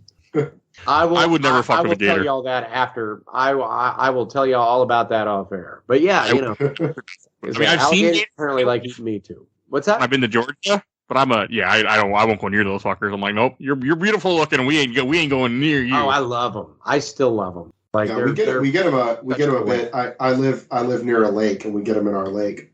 That's cool. Really? We don't get that up here. Here? Yeah, East Texas. Up here. Yeah, I'm in Conroe. Oh, that's right. Yeah, we get alligators because we have that Lake Conroe feeds off the San Jacinto River, and we get alligators. That's really cool, especially up near Huntsville. Oh yeah, all in that area, down by Cotto and all that. Yeah. Tons of gators out in southeast Texas. Oh, and I got another question for you, Cody. In this, because you hunt bears, are those grizzly bears that you're hunting? I thought you were asking me if I personally. No, I don't. No, in the game, yeah. In the game. Those are brown bears / Okay, because if I remember bears, same. In my history, weren't the grizzlies like really hard to kill when they first found them in California? Well, grizzlies and brown bears. Weirdly, the brown bears are bigger than the grizzly bear, which you would think with grizzly that would be the worst one. But yeah, browns are bigger. But so I mean, I think I would need to look at them again, and they're not super well rendered comparatively. But yeah, they're not in this game either. I think if you kill them, it says grizzly meat. Yeah, and I would. It's probably because that's a cooler sounding name too to call them a grizzly. We don't get grizzlies in Texas, so Lewis Clark, whatever the hell it is, when they go to California. Yeah, I don't think we've ever had them here since the end of the last ice age. But yeah, they are very hard to kill. Lewis and Clark, but also Lewis and Clark were using muskets, so there's that. Oh, good point. Yeah, we're not using muskets in this, so okay, that makes more sense. I couldn't remember when Lewis and Clark what year that was. 1803. Yep, okay, 1803. Way before this one. For the win, right? I mean, you fight mountain lions too. You can hunt bobcats. The first time I died in this game, a mountain lion pulled me off my horse and killed me. Oh, that's hilarious. The first time that it happens is you'll be riding around and you'll just stop to like pick a flower, and like before you even get off of your horse, it just meow, and it just sideswipes you. Yeah, it was pretty. I was like, holy shit. Yeah. Mountain lions just look vicious as fuck too in general in real life. So we definitely get those in Texas. Yeah, we have them up here too. Get them all around here. We don't get them often, but they are up here. I don't think I've ever seen. I think I've seen one once from a distance, but mountain lions are a fucking menace too. I know that like I wouldn't kill them, but they're also like if I feel bad for any goat and sheep farmers, because as soon as a lion finds that herd, that's just a buffet for them. And they will lose their entire herd over the course of a month to a lion running around there. Oh, just one? Pastures. Yeah. Well, especially if she has cubs, then she's training the cubs how to hunt. Oh, so she likes it. It's just practice at that point. But yeah, they will fuck up a herd of sheep or goats. Okay, no, I can see that. They're beautiful. No, they're beautiful. I mean, they are so cool, but they are too smart for their own good, and they're scary. Terrible. They're very scary, and they are terrible to livestock. And you have wolves in this game too, I think, in the third part. I think those are wolves, not coyotes. Yeah, there's wolves in Mexico. Yeah, I think and the there's wolves wolves first in show up in Mexico. Mexico. Oh, okay. Yep. Which in Mexico, those would be like red wolves, right? Yeah. Yeah, and then up north, those would be like gray or with timber wolves living up in the snowy mountain parts of it. I love wolves. Those are such pretty animals. So cool. I had so many wolf posters growing up. There's just something about it. Yeah. I hunted them every time I saw them in this game. Again, every animal I love in real life, I killed every chance I got in this game. So wolves were a real good money maker in this. Their hearts were like expensive. That's why I also would hunt them, because I didn't really need. I mean, I bought all the guns in this game. Like I bought everything you could get. The last thing I bought was a sniper rifle, because I didn't really like the sniping in this game that much. Yeah, I ended up having like way more money than I needed pretty fast. Yeah, oh yeah, for sure. You can if you hunt easily. Yeah, or just bounties. I did a lot of bounties. I didn't like them. I did a lot of bounties, and I was also like, I was real crazy about like when I do like a hideout and you kill like 30 people, just walking around and looting every corpse. Yeah, one at a time. Just take this. So I was never low on money or ammunition. I ran out of ammunition a couple times actually in this game. That's when I'm like, I had to actually go buy it at one point because I completely ran out because I was hunting too much. I didn't buy new enemy. I just kept hunting and I ran out of rifle ammo. Yeah, I didn't use the rifle a lot. I mean, they differentiate for whatever. They put the repeaters and the rifles as separate weapons. Oh, I use the repeater mostly. The repeater is a rifle. I didn't use the rifles almost at all. No, only when the game made me or I felt like it was necessary. There only were a couple parts where it felt necessary. They make you use the sniper rifle a couple of times. There was a part in Mexico that I couldn't get past, that I had to snipe some guys. I died like 3 times. I'm like, okay, now we're going to just snipe them. Fuck them. The only way I got through it. And I've also never been a fan of long distance shooting in these games at all. There was one level in like Grand Theft Auto 3 where you had to snipe guys on like a freighter ship. Yes. And like, oh my God, that frustrated me so much. And I don't know why those games just never really made it that fun. You know what I mean? Yeah. No. I remember that mission you're talking about. I'm pretty sure. Yeah, I enjoyed the repeater the most. That was what I used like 99% of the time, or maybe 70% of the time was the repeater. Oh yeah. Specifically the Henry repeater I liked a lot because it had 7 shots before you had to reload. So I used that one a lot. Do you know the Henry was a real rifle, right? Yeah. And it has that big like sharp hook sticking out of the top of it. Do you know why it has that? No. Okay, fun fact on this. I actually found this out very recently. Is somebody was talking about theirs that was working on a different ranch than mine, and I'm like, what is that big thing for? And he's like, well, during the war, the Civil War, officer or like folks in the army would fire those, but they were all wearing gloves. So that hook was meant to catch the glove and then like yank the thing back. Because just an ordinary hammer, they would have had a really hard time with it wearing those gloves.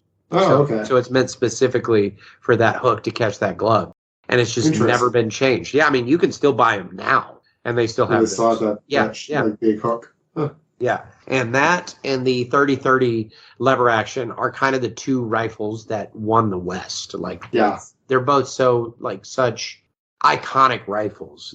I loved like I inherited the lever action 30-30 from my dad when he died, and I loved taking that to the range and just real fast, just firing off 8 rounds. Yeah. I think it was 8. I think it was 8 that it held. Yeah. In real life, I mean, it was the Winchester 30-30.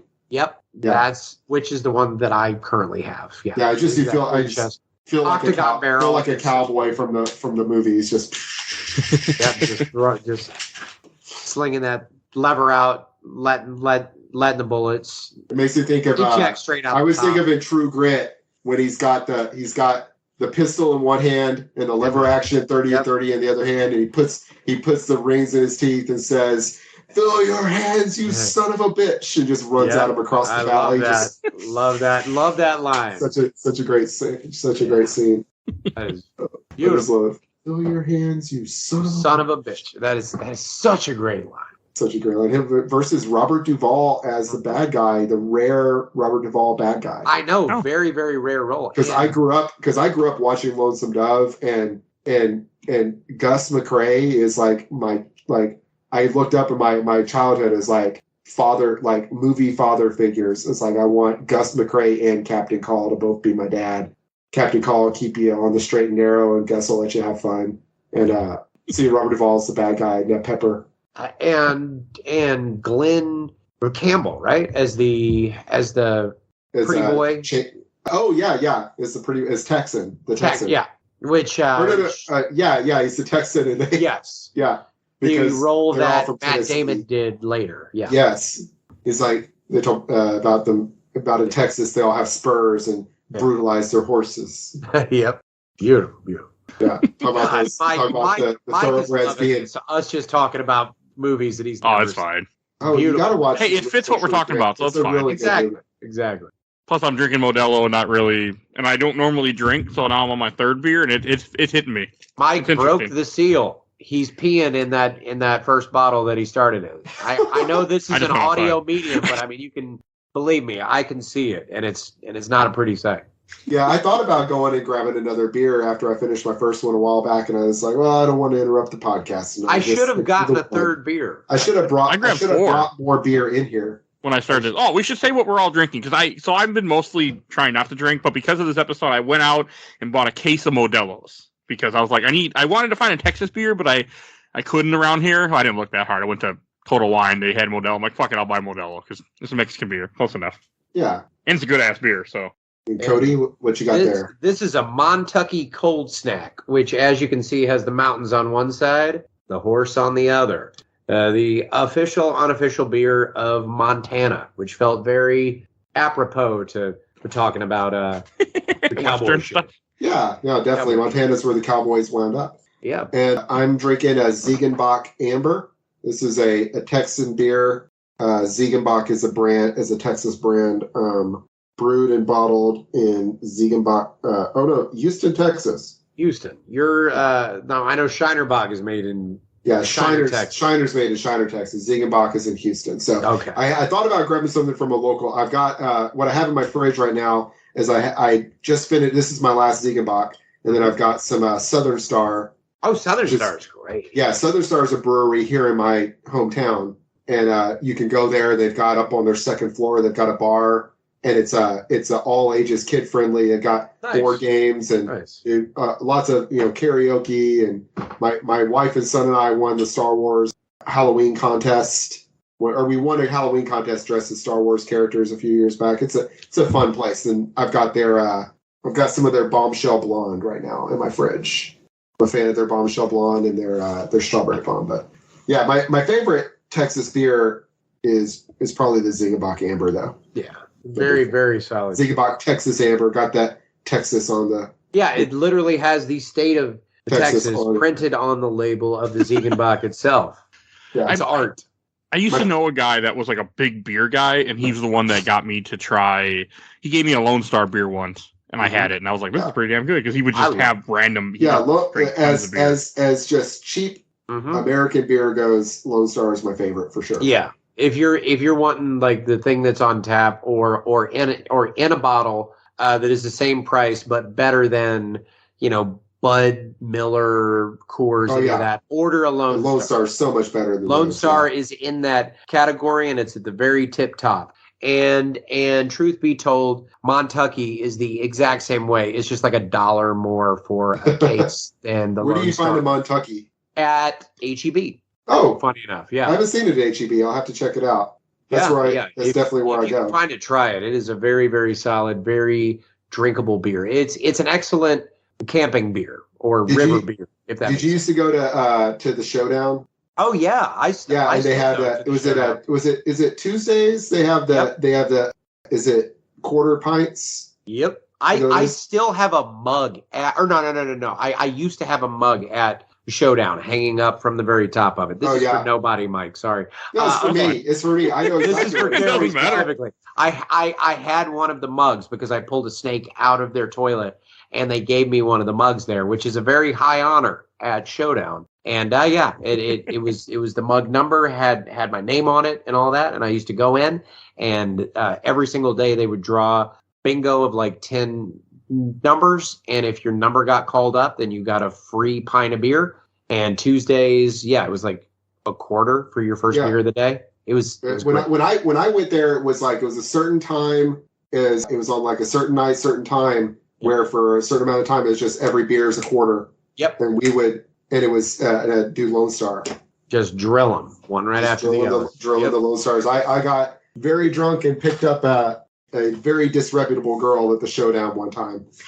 just one time, man. Those are rookie numbers. Rookie numbers, my guy. I'm not that kind of guy usually, but I was. That's what the Showdown is for. That is what oh my god. Yeah, a friend of mine was a bartender at the Showdown. Actually, guy in my grad program was one of the bartenders there. So. Holy hell! Oh my god. You might know Ben. Games my mom found with hyper local references. Oh, that's fine. Well, you're talking about Red Dead Redemption. You got two Texans on. I did it on purpose, so this wasn't by accident. We'll talk about the Marfa. We'll talk about the Marfa lights next. And the Marfa. I do want to talk about. I've not seen the Marfa lights.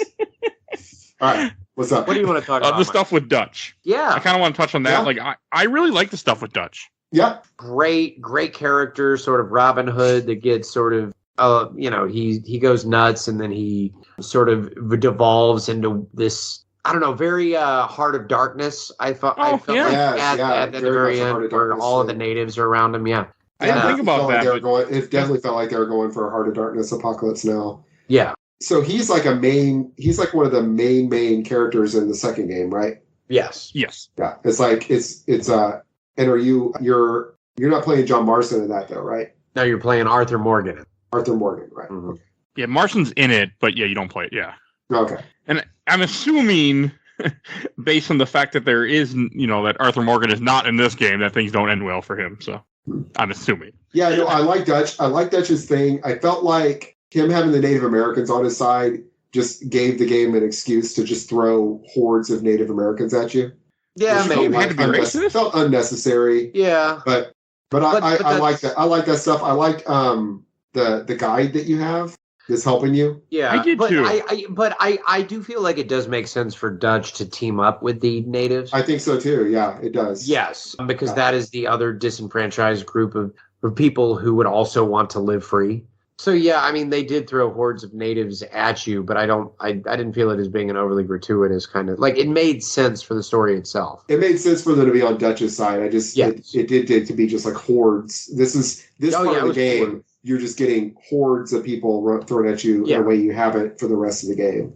Okay. That's okay. What I guess. Okay, so it wasn't like a negative thing towards the natives so much as it was just there was a ton of dudes. No, and I guess I felt like if I was going to be gunning down hordes of dudes, like I felt way better about gunning down like when you're gunning down the horde of like U.S. Army guys, I was like, yeah, I'm fine with this. Yeah, they're definitely the bad guys in this situation. Oh, absolutely. With the Native Americans, I'm like, I just could want to kind of join Dutch's gang. And help them. I want to join their side. I totally get it. Yeah, I'm with them. Well, and the asshole you're working for is such a piece of shit too. Oh yeah. Oh yeah. Which was which I did look this up. this game is set the first year that the FBI was created. Yeah. Which I thought was really cool. So yeah, this is like the beginnings of the FBI, and the main villain is essentially, I mean, it isn't Dutch, it's the FBI agent. Yeah, those government agents are the villains of this game from the very beginning of the opening cutscene of the game. But don't worry, the FBI only got worse after this. Yeah. And my house is going to get the whole idea. Tomorrow, so yeah, where they're like, hey, we're going to hire you, or not hire you, but we're going to make you kill your old gang. And then once you kill them all, you're free to go. But you're not ever never believe that, and I don't think he actually believed that. No. I think they knew they were going to come for him at some point. They did. Yeah. Yep, and they did, and that was a really good ending too. And it still makes me tear up every time it happens. I've done this 3 times. I still choke up. Yeah, it's more so now that I'm a dad, I think. Yeah. I wish that I hadn't had it spoiled, because I knew that you ended you had it spoiled? I knew you ended the game as your son, and I wish I hadn't known, because that would have been such a good reveal. That's why I didn't say anything to you. That's why I was very quiet, because I knew you hadn't played this game before, so I didn't say shit like we were talking in the chat. I didn't want to spoil that. And you haven't played Red Dead 2 yet, right? I haven't played Red Dead 2 yet. I don't know anything about that except that Dutch is a major character. So. Yeah, I won't spoil anything then. Yeah, I'm looking forward to that, but I'm gonna probably wait till we play it for this show. Yeah, of course, and that's why I didn't want to say what I knew about that if you didn't. Yeah. So yeah, but yeah, anybody that knows that game knows how that ties into Jack being at the very end of this game. Oh. Yeah, but I like that a lot, and I didn't dislike the stuff with your family after. It was like I thought I was like, well, I feel like the game's about over. When am I going to die so that Jack can take over? And then you have all the family stuff, and I'm like, all right, so what's going to happen? And then the government shows up to just massacre you and your family. Yeah. That was a cool thing, man. Great. Yeah, I just annihilated the U.S. Army. Like I took out like a company of U.S. soldiers in that game. Right, it's ridiculous. I do feel like it would have made more sense though for John to have like rigged up dynamite somewhere. Like I feel like this is a guy that sleeps with a pistol underneath his. Like I don't feel like he would have gone. I'm not saying that he wouldn't have still stayed back and made a last stand, but I do feel like he would have been a little bit more prepared for this. I mean, I think he had to, like, because he knew they weren't going to leave him alone if he didn't if he didn't just die. Yeah, I don't know. Maybe he got complacent. Maybe enough time went by. He thought, all right, maybe they are going to leave me alone. Which is true. I think up until they show up, yes. Yeah. Because, I mean, again, it was a deal. You kill your old gang, we'll leave you alone. And then the guy's like, oh, I'm going to kill you too. And they went back on it, yeah. Which was fucked up. Yeah. But, I mean, him and Uncle. And presumably, I don't know if they took out Abigail right?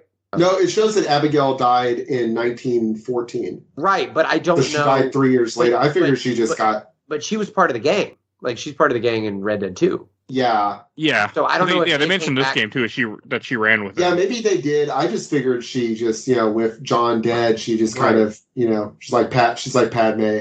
Yeah. She just died of broken heart. Yeah, they were whooping sadness. cranes or whatever. One of them dies and then the other one dies. But yeah, it would seem weird that, like, they would leave her alive if she did run with a gang. Well, I figured maybe that she and Jack got away, actually, managed to, like, escape. Oh, maybe. And hide somewhere. Maybe. Because Jack survived, so. I figured they've been hiding somewhere.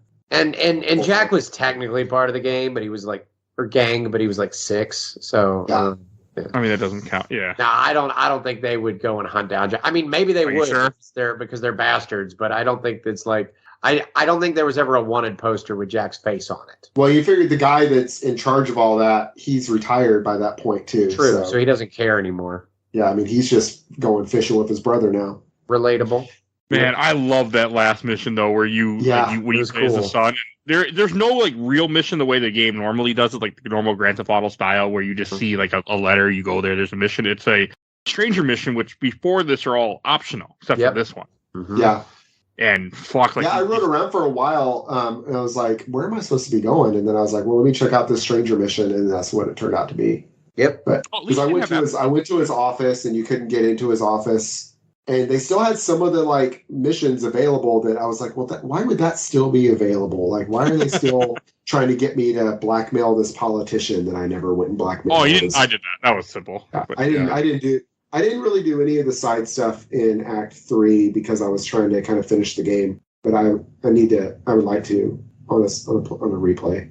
I think what would be good is I would like a new game plus. Yeah, that would be fun. To be able to go back, because I would like to 100% it, but I'd like to kind of be able to go back and do Act 1 and all that stuff, but keep all your stuff and not have. Well, I just like to replay the whole game at some point, but it was nice. Like I haven't said this before, but I mean, going back to this game after 10 years, it's been like over probably I would say 10 years. It felt really good. Like I really had a good time playing this on PS3 on a HD TV. Like it was a fun experience. Even though I was a little worried because I played a lot of games for the show. I was getting a little behind, but I blew through this game in a week with no issue. 18 hours in, and I was just having a blast. Yeah. And PS3 is not easy for me because of my setup. Of the way my house, I play PS3 in the basement, so I usually try to play games on my laptop or Steam Deck so I can be around my wife when she's home and watch TV with her, and I do my own things. At least we're in the same room, but this way I'm in a completely. So it was hard. I was worried I was going to be able to get through this, but yeah, I played on 360, and I have a 360 set up in my living room with all my other stuff, so it's fine. Yeah, and I still have mine sitting underneath the TV because the only thing that I have hooked up to the TV in my living room is the Switch, the Xbox 360, and one of those plug and play WrestleMania games. The NES ports, but it's like one individual units because I'm fancy. No, I mean that's it. I still have the. I have only PS4 in my living room. Like I have a ton of consoles, but those are the two that I just end up playing the most. Like I hooked that 360 back up when we did Metal Gear Solid 2 because you wanted me to talk about how one of the dart frogs. 3? We did Metal Gear Solid 3, and I was going to talk about how the poison of one of those spiders causes priapism, and so I just hooked that up. Yeah, that's a whole long story. Which is true. So I hooked up the I put you on for all animal stuff. Exactly. So I hooked up the 360 for that, and I've just never. What was that, like a year and a half ago, Mike? And more than that. It was more than that because it was like 2 years ago, and it was like 2 years ago because Mike was still on the show all the time at that time. Yeah, and it's lived there ever since. So it's a great system. I love it. There's so much stuff on 360. Like I've been thinking about selling my collection of games for 360, but that's also because I was planning to emulate them on a PC instead. So, but I haven't done it yet. I have a shit ton of games, but the 360 is an amazing system. Like every so often, I have the Star Wars one. On it. Yeah. I have the R2-D2 one. Every so often, my cats or my dog will get too close to the sensor, and I'll hear. I'll hear. Well, that's my invitation. My drunk invitation of R2-D2. I'll hear the beep, and I go, damn it, and I gotta watch the thing open up or turn on and get up and turn it off. But it happens while I'm working sometimes. Yeah. I've got in my living room. I've got the Switch, PS5, PC, Wii U, and 360 all hooked up to the TV. So. That's impressive. But I mean, you're also a tech guy, and you. Oh yeah, that's in my living room. No, in the garage, I got the 360, PS3, the Dreamcast, NES, Super Nintendo, N64, GameCube. All that. I have all of those. PS2. And those, those are all hooked up. I've got them all hooked up with 2 CRTs out in the workshop. But that's all. I was gonna grab it, but it's not near me at the moment. That's all my Steam Deck is right now. That's what it's my emulation machine. Machine. Yeah. I used to have Super Nintendo. Like I once had an idea, I'm going to hook up my old systems, and I just I don't care. I do have a couple cartridges near me. I have Final Fantasy 2 is the one right by me. I have a couple others, but that was close. Usually there's a ton of stuff back here, as y'all know. But the house is getting done. But all that stuff, weird stuff like Sega Nomad, 3DO. Just all kinds of strange things. Another thing I want to bring up in this game, that it has like challenges. There's a bunch of challenges you can do, like with hunting and gathering and sharpshooting. I did a couple that would just kind of happen as a gameplay, but I didn't go out. I never looked. I didn't give a shit. Yeah. I'm assuming. I know 100% you must have had to, but did all of it. I mean, it was cool. I shot birds just because. You killed a mountain lion with dynamite. Yes, I did in Mexico. Okay. Yeah. That one was fun. I don't even remember ever getting dynamite. I don't either. I was thinking the same thing. Yeah, I think I ended up buying it from a store or something. Oh, okay. There is an achievement called Dastardly where you you have to hog tie a woman and put her on the train tracks. I did that too. Which is, it's great. Very, very snidely Whiplash-esque, but you hog tie her and put her on that track. And the train explodes her. Like she's red powder. Oh, do you actually have to like follow through and let her get killed by it too? Yep. Oh, wow. Yep. Is the Chivo will pop as soon it was a five achievement mist. points back in the day. Yep. It will turn into a pink mist. It's horrifying. Hilarious. It makes sense. You get hit by a train, like you're not going to be okay.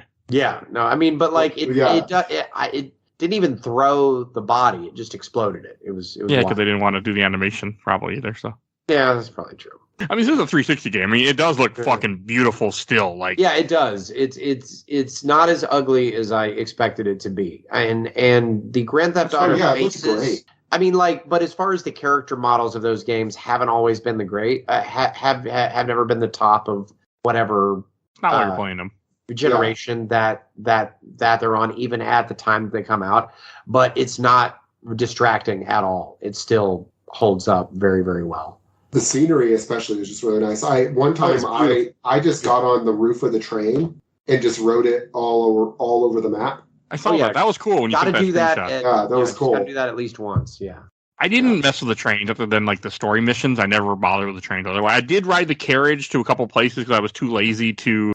Well, I found out if you set a waypoint, you can then have the carriage take you directly to the waypoints. I did that a couple times, and I was I didn't realize until Act 3 that you could fast travel just from camp. Oh, okay. So when I said that I started fast traveling in Act 2, I meant that I started using the carriage in Act 2. Okay. I still thought you had to fast travel by carriage, which is, like in Morrowind. That's the only fast travel in Elder Scrolls Morrowind is by the Silt Strikers. Yeah. Are those giant fleas? Yeah. Okay. Yep. I played Morrowind once to get glass armor. I got glass armor. Then I turned off the game, uninstalled, and never played again. Don't know why, but that's all I ever. Someday I got to play it. I did 1,000-point Oblivion though. And 360. Yeah, that's cool. Nice. But they're not my thing. I like those games. I've never played Skyrim. I spent the most time with Skyrim, but never touched it yet. I bought multiple copies of it over the years, but never touched it. It will devour your life for a period of time. That's the reason I haven't gone back to the Skyrim. That's one reason it hasn't been on the show yet. So much of your time to play it. I can't do that with this show. 100%ed that game too, and that is insane. Yeah, I did that during winter break when I was in college the year that it came out. I finished finals. Yeah, I didn't have kids, so I could do that. That was the year that it came out. I finished finals, started Skyrim, and that ate the entire month of like December to January until the spring semester started. And nothing wrong with just that. Playing Skyrim. No, that was like the best winter break ever. Was doing that, just chilling, eating lots of Taco Bell, and playing Skyrim for like a month straight. See, I had a kid when I was 20, so there was none of that. My 20s. Yep. I'm there now. Yeah. I was too young. But now I'm 35 and my son's 15, so it's kind of nice in that aspect. Yeah, exactly. You're out of that. I'm trying to think of some other stuff. Like the stuff with Jack, it's cool. Like it does like all open world games where when you do play as Jack after John is killed and everything, you can go like just run around the open world if you want and do whatever the hell you didn't do. So it's cool that it's there to fit every. Yeah, and even after you beat the game, then after the credits, it lets you continue to play. Yep. Yeah. Which is cool. I enjoy when a game does dialogue.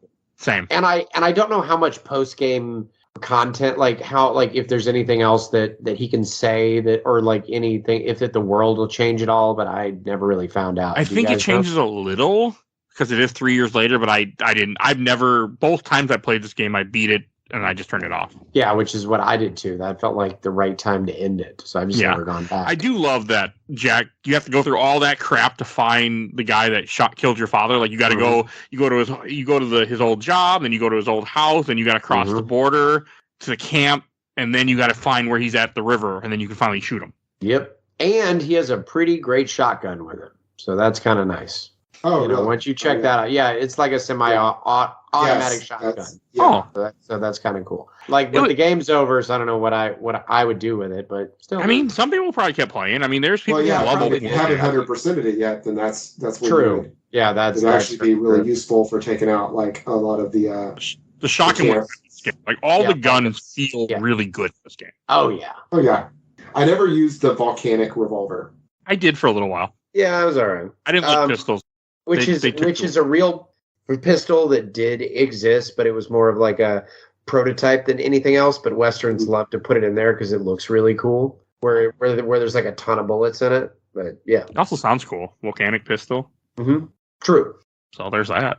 Yep. Oh, and like the stuff like right before where you're working on the ranch for that little bit of part before you're killed, like that's also like really good build up to make you care about Abigail and your son, and all of a sudden, guess what? He's dead. Haha. Like, Yep. A big fuck you. Yep. Yeah.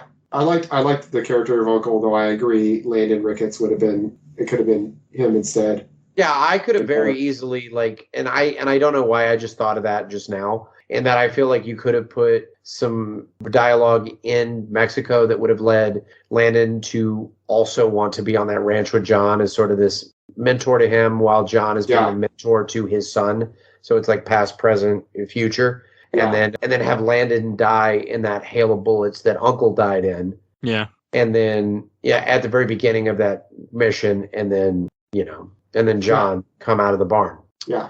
Which is literally the Old West dying in that moment, Which is really cool to think about. Like, because I mean that happened, essentially. Mm-hmm. Yeah. So yep. It doesn't mean anything to me, but I'm a northern I'm a northern guy, so no, the West is a very interesting thing. Being somebody that's sort of doing that now in the very last remnants of what being a cowboy even is.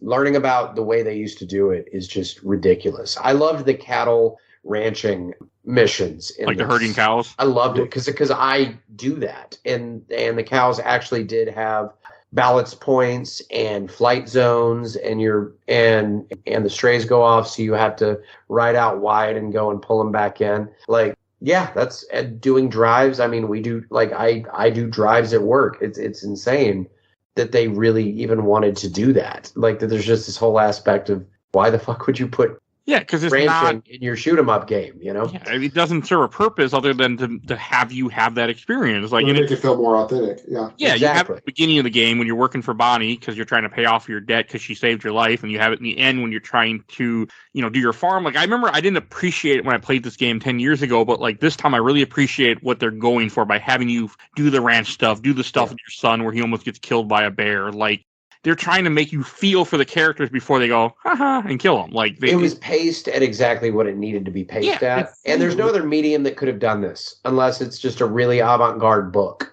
where it's just willing to make you slow down for a few hours.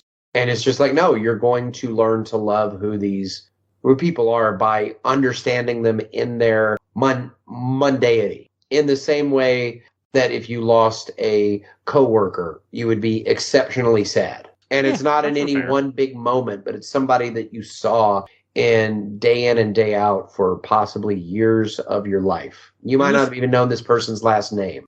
Does that make sense? Yeah, no, it does. I mean, this game also isn't super long, which is nice. It only took me 18 hours to play through, so it's like your average is probably 20, and that's a perfect, for me, especially as a guy who plays way too many games. Yeah. Even then, like this is a good amount of game. Like if you want to just run around the world and get your 100 hours in, you probably could, but you don't. Yep. Yeah. Because absolutely. I mean, there are people that that's what they want from a game and not what I want. There's also a lot of online stuff to this. Of course, none of that exists anymore. Nor did I ever go near it. But there's a lot of online components to this game too. Oh yeah. That sound ridiculous. I watched the completionist did a video on this game where he completed this game and it sounded fucking ridiculous what he had to do. So I should go back and watch that because I can't imagine what you'd have to do multiplayer stuff now. You have to gather stuff, kill so many animals, and you got to do it like 5 times. Because like nobody's still playing this game, right? Like no, when he did it, he recruited people that from his groups. I mean, you pretty much have to, get people online to come and play this because that would be, that'd be ridiculous now. Because I don't have those. When I say I 100%ed and got all of the achievements, that for single player. Yeah, obviously. like I hated when I was an achievement whore. I hated online achievements. I'm like, I just want to play the game. I don't want to go online. Like, don't make me do this shit. I'm more now. I like the Steam stuff because it shows you when you get one that's exceptionally rare. Xbox does that later, but didn't do it in the 360 era. Xbox One did it where they're like, "Oh, diamond achievement," and it would say how rare it was sometimes. Well, yeah, I have a few on my Steam where it's like 0.2% of players got this. If you've seen that, and that to me is way cooler than you have X number of points. It's like you accomplished something that very few other people did. Yeah, I like how Steam does that. There's kind of a running joke in the Dark Souls community that there's like the achievement you get for beating the first boss in Dark Souls 3 is only like 47% of players have done it. And it's like, but it's the tutorial boss. How is that possible? But yeah, I like how you can see the percentages. That it's like, wow, 53% of people that played this game gave up after the first boss. Pathologic 2 has that too, which is the most brutal game that I've ever played. Oh yeah. Where there's an achievement for it's set over the course of like 10 days, and there's like a pandemic going on, and the entire town just gets wiped out over the course of 10 days, and you're trying to save people. It's so brutal that I think finish the first day is like 15% of players even finish the first day. And you can see it start to drop off after a while. Yeah. So much like you said with the Dark Souls boss, it gives you some insight into the game itself. And how other people are playing it. Yeah. Right. But no, I do love that thing with Steam Achievements. How I felt that. I was upset that this game wasn't on Steam. I know, it feels like it should be. Really should, yeah. Yeah, like there's no reason why it should. I was surprised that it wasn't. Steam, I just want everything to be on my PS5 because it's, I pick up my controller and all right, I'm playing. Yeah. So I just want everything to be on there. It's just kind of bummed that this doesn't they just, and then that's when I looked online and found out that they were working on one. I think it either got canceled or it just isn't happening right. It just. But I mean, just even like a port to stuff, because I would totally play this on Switch. I mean, how many things has Grand Theft Auto ported to? Like, it's on phones. You know what I mean? Everything. Like San Andreas is on phones. Like I'm sure that they could slap together a port. People said that because of how bad it went when they ported the Grand Theft Auto games to current, that's why this didn't happen. They're that was not even like an upgrade to it. Even if you just ported it to modern thing, like just as is. Yeah. Just port that code to something else. And again, I don't know the aspects of this. No, I mean, I don't either, but I don't think 360 is as hard. But on the PC, this feels super doable. Yeah, I was actually reading. It was briefly on Sony's PlayStation Now cloud gaming. So it's there. It was taken off. Yeah, it was taken down last year, actually. Probably because they were planning that remaster. Yeah, they did that with Grand Theft Auto, where they pulled off all of the old versions of San Andreas, just so they could release their shitty version that nobody liked. Yep. They did the same thing last year with the Metal Gear collection. Really? It was delisted, and then now they've announced that they're putting out the new Metal Gear collection. Oh, well then, story checks out there. Yeah, it makes sense. That's why I tend to grab stuff for certain. It's the same way. Nintendo recently, they shut down their online stores for the Wii U and the 3DS, and then this week they put out a firmware update for the 3DS for the first time in 3 years. And all it appears to do is break most of the modding methods. Oh. Yep. This is really shitty. Yeah, fuck Nintendo. And the part that makes me laugh with that is that how many people defend Nintendo for that. Like, I get it. But as a corporation, why are you defending a corporation? I mean, I love Nintendo games, but they don't love you back. Like, there's no reason to defend them. You can enjoy a product. Unless you work for that corporation, you don't need to defend it. Yeah, if they're not signing your checks, then who cares? Exactly. Boom. No, and people get real crazy about shit like that. I'm in a Facebook group and they'll post stuff like, I'm doing this, and they're like, Nintendo, or no, the whole thing with Dolphin, where Dolphin was going to be on Steam, but Nintendo issued a DMCA or didn't, or some shit. It was. It was on Steam, and that Nintendo issued a DMCA a couple of days ago to get it taken off of Steam. And people were defending it, like, they're right. Like, you can't. I mean, there's other ways. Like, you can. Yeah, it's like. Fine, but I'm like, have y'all never? You can just download Dolphin, or just EmuDeck is on Steam. Yeah. Oh, EmuDeck. That's what they offered. That was what the DCDA was against. Was EmuDeck because it had Dolphin. Yeah. Or I don't know. I might be getting the story. I mean, there's easy way. No, I think Dolphin's gonna be its own thing. But there's so many ways to emulate things at this point, and like I was playing the game. They can't stop it. No, I mean, especially when it comes to licensed stuff, like, there are some games that don't exist. Like, well, for example, with Red Dead, you can't buy this digitally, I don't think, anyway. Like, No, you have can't. to... It's backwards compatible, but you can't buy it. The only way you can buy it is used. You got to go find a copy somewhere. I mean, this is a big game where copies are everywhere, but... That's the thing is, I don't pirate things if there's a legitimate way to buy them. Yeah, same. From the company that's selling it. Yeah. But Nintendo took down the 3DS store. I'm like, cool, someone download the 3DS library then. Yeah. Yep. Fuck you guys. Absolutely. At that point, there's no way. Exactly. If you're not going to sell it to me, exactly. Yeah, exactly. And in this day and age, like I said, I bought it Goodwill for $2. So, but I thought about emulating this. I grabbed the ROM. I mean, I played because I bought the 360 copy. I have a PS3 copy. I have probably multiple 360 copies of this, but I just wanted to play it on my Steam Deck, and instead I ended up playing on PS3 just because I didn't want to fuck around. It would be nice on Steam Deck. It'd be nice. Yeah. 100%. Well, that and I was worried because it's an open world game, but I realized I can beat open world games really fast for this podcast, so now I'm less worried. But there you go. Yep. I can also feel those 3 beers, by the way. Yeah. Nicely done. Are we getting to the questions? I got some questions, comments and stuff. Anything else you guys want to say about Red Dead? I feel like we pretty well covered it, unless you got some. No, I'm actually doing well. Yeah. I mean, it affects... Well, since I don't drink anymore much, like, it affects me, because my wife asked me to stop drinking so much. So I'm like, yep, you're right. I would say I usually have a beer on Saturday night, and that's about it. I had some last night. Mm-hmm. So I was up in Kyle, Texas, near Cody's. Yeah. I was having 2 to 3 a night, and that's kind of when I was like, her family's alcoholic, so she was like, and it bothered. I'm like, I'll stop. Like, it's fine. So now I only do it for special occasions. Yeah. My dad was an alcoholic. There at the end of his life, he would get up about 4:00 in the morning, go out on his front porch and drink coffee, finish his coffee, and then open a case of beer and drink the case of beer. That was his 7-day-a-week thing after he retired. Wow. It didn't last long after that. Wow. Yeah. Huh. I was like, I need to quit. I mean, I was drinking Michelob Golden Light, but there was a part where my job stressed me the fuck out, so I would drink a lot because I just was so upset with my job, my old job. Yeah. But then it kept going even after I left the job. I'm like, nope, we need to quit this. Yeah. So. My dad was old. My dad was born in the 20s, so he's kind of an old, tough, Korean War vet, just an alcoholic and one of those. One of those. He drank Bush. That was it. Smoke his Camels, drink his Bush. That was it. Damn. All right. And for questions, comments, memories from the first group, I watched the entire Orblood Super replay from Brandon Armelli. It was the first game I ever bought with my own money. First paycheck of a Dairy Queen job. Then countless hours running around the wilderness. I enjoyed the whole game, even the part in Mexico that drags a bit. Agree. I agree too. It's too long. From Alan Riboli, play Undead Nightmare. Awesome DLC. We will be. I was going to say, are we coming back in October to do September, October? I'm excited for that. Yeah, or August. We'll play it, but somewhere. I'm excited for that.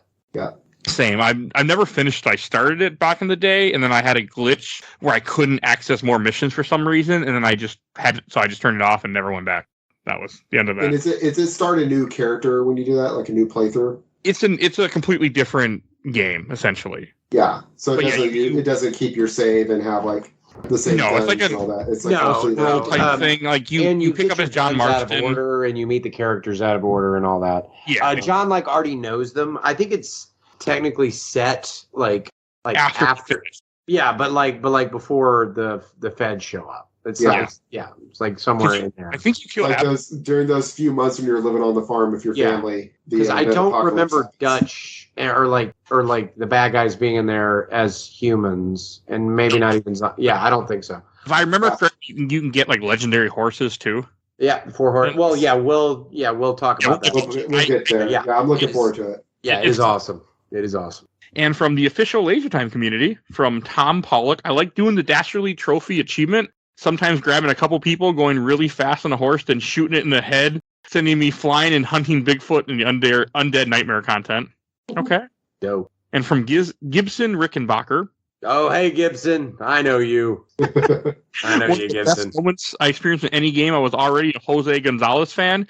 And when Far Away suddenly kicked in out of nowhere as I rode into Mexico and I realized who it was goddamn beautiful. Best part of the game. That is beautiful.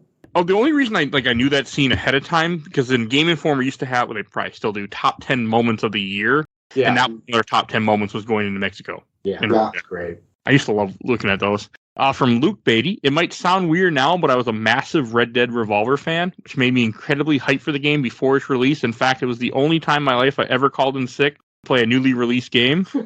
I can say I wasn't let down and thought it was an amazing game at the time, though I will admit the ending really pissed me off the first time. Okay, yeah, I could see that being, but yeah, but that's also how most Westerns kind of have to end. So Yeah. And from Maxwell Power, Red Dead Redemption 1 slays Red Dead Redemption 2. Okay. Max Power. And from the last group, Giant Bomb, I have a couple. From Neil Fowler, still Rockstar's best game and is not even close. Even Red Dead Redemption 2 got too big and bloated for its own good.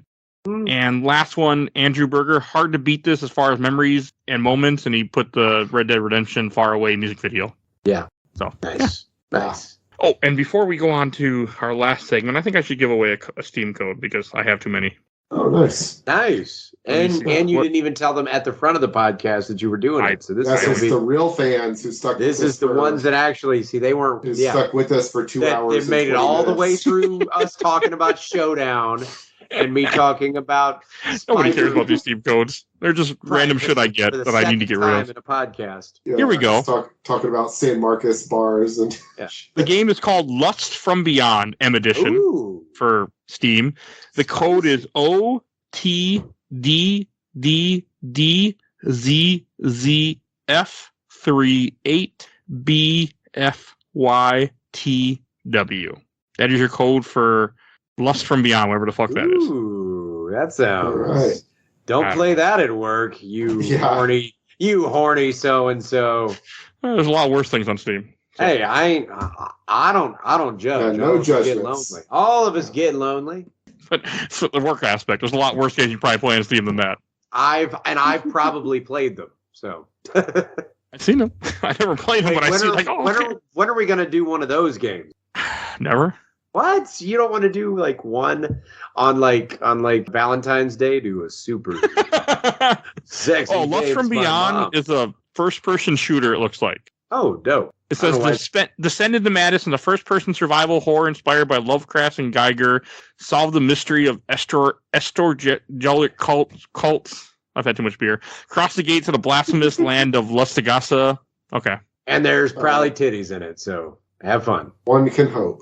I mean, it would make sense. Yeah. This game only one set of titties, but still that brought it up, giving it 1 point up that it lost from the fishing minigame. There you go. Exactly. All right, let's go to Shelf Stacker Box, and I'll go first. I'm going to put this on the shelf. I had a great time replaying this game. Even though I was unsure about it at first, I really, really enjoyed it, and it was just a great experience to replay. So I'm going on the shelf, and I'm glad I finally got to replay it. All right, and what about you, Cody? No fishing minigame, 4 out of 10, put it in the box. No, it's a fucking shelf, of course. This is a classic.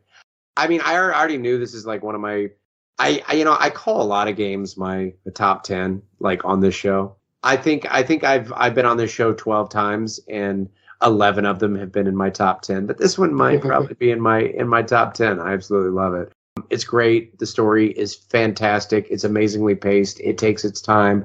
It's cinematically and artistically gorgeous. I love the characters so much. I want them to move in with me.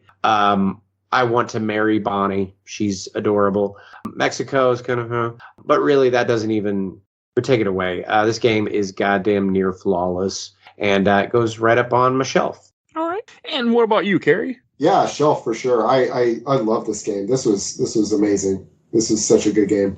So definitely, it's sitting in my 360 right now. It's probably gonna stay there until we do Undead Nightmare. Yeah, I mean, mine is just it's gonna be sitting on my PS3 until we do Undead Nightmare also. And then next year, Red Dead 2. There you go. Yeah. Heck yeah, we're gonna be cowboying it up, doing more cowboy shit. Yeah, because I had no interest in Red Dead Redemption 2, and then replaying this, I'm like, fuck, I want to play Red Dead 2. Yeah, I kind of want to play it right now too. I might jump in and do that. That's like a 60-hour game though, so that will be one that I will warn you guys like months ahead of time. Like, yeah, we got this coming. Yeah, this feels like a Christmas thing for me.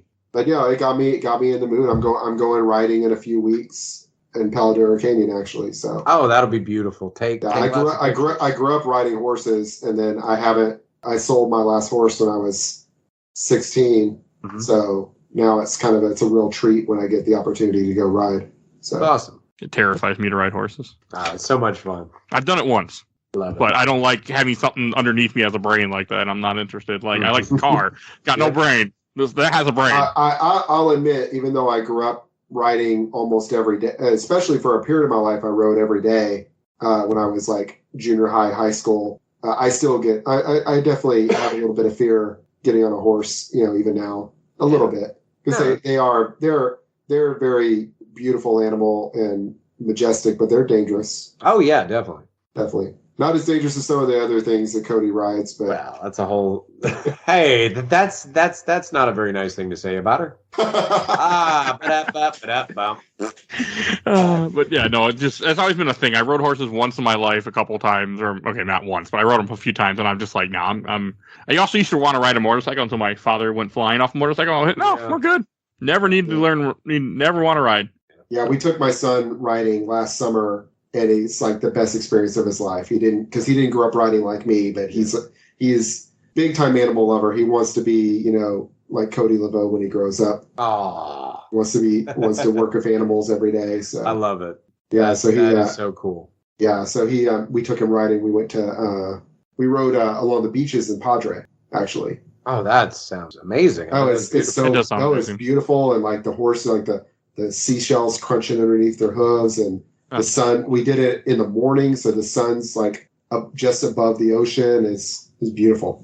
Yeah, it's great times. It's just definitely if you go down there, definitely recommend it. All right, I should introduce what I'm talking about next week. Next week, you can hear us talk about 007 from Russia with Love. It's gonna be the next game we're talking about on this podcast, which I've never played before. Indeed, money pussy.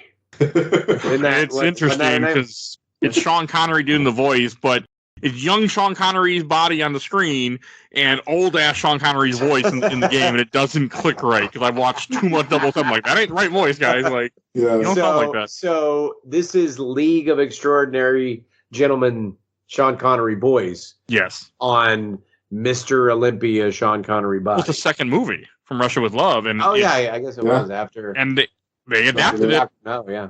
They make levels out of that movie, so I'm like, all right, we'll take it. But that's what you can hear next week. I can't wait to find out. And Kerry, where can people find you at? Hey, so I'm on Twitch and YouTube as Kerooseta, Kerooscta. You can see me on there modifying, repairing video game consoles occasionally, and but more often just playing whatever I happen to be playing currently on the PS5 or the Switch or whatever. Okay. And Cody, do you have anything to plug right now, or your TikTok? Well, yep, I am on TikTok, which is probably where you might have seen me from. If you're coming there from here, but if you're going from here to there, it's at Cajun Crippler on TikTok. Usually I throw on a very funny Southern accent, and I kind of talk like that and do a lot of liberal jokes because I am a derogatory yet accurate Southern stereotype on TikTok. So I'm not talking like that on here, so you might be a bit confused. But yeah, I'm also the author of a book known as Harangi Fire that's going to be dropping this summer. I'm sure I'm going to be on another one of the podcasts after that comes out, and I will give you more information on that. I don't know exactly the next podcast I'm on. Mike just tells me when they are, and I give him the thumbs up. But yeah, so if you follow me on TikTok at Cajun Crippler, Crippler has 2 P's in it. You can follow me on there and keep updated as to when the book is going to come out. Should be in the next 2 months or so. And I'm very, very excited about it. It's a Korean Viking fantasy drama. Half of the characters are gay. You're going to love it. And yes, all of you. And we ban listening to this, you will love it. You don't have an option. Looking forward to it. Thank you very much. All right. And if you enjoyed this episode, over 450 other episodes of this podcast to go check out. You can find all the content that we create. We do movies, comics, TV seasons, whatever the hell I convince people to talk about with me. So go check all that out. I want to give a shout out to my awesome intro and outro, courtesy of Helena at Hell Has Free. You can follow her on TikTok. And give a shout out to my buddy Bill Tucker, who starts his own podcast, A Gamer Looks at 40, where he interviews people how video games have affected their lives. Very well done show. Definitely check him out. And if you want to support the show, we do a Patreon. We have a new Patreon poll that's going to be starting in June when you hear this. It's going to be Robin Williams films that Mike has never seen. It's going to be Night Listener, 1 Hour Photo, Birdcage, and The Final Cut. Excellent choice. No idea. Ooh. I've never. Yeah, I know what one of those movies is, but I just had to go through a list and pick out crap I haven't seen. So go check that out. You can vote in our Patreon for as little as $1 every month. We have polls every month. And we do have a Discord. If you want to talk with us, you see a Discord link in the show notes. Definitely go click on that and join our Discord. And please follow us on Facebook, Instagram, Twitter, and on YouTube. Everything is games my mom found. And you can find all our content on Podbean. You can just type in whatever you want, and you'll see if we covered it. I think that's everything I need to say. So we will see you guys all next time. Bye, everybody. But take it easy. And if it's easy, Mike, Take it twice. there you go. Later.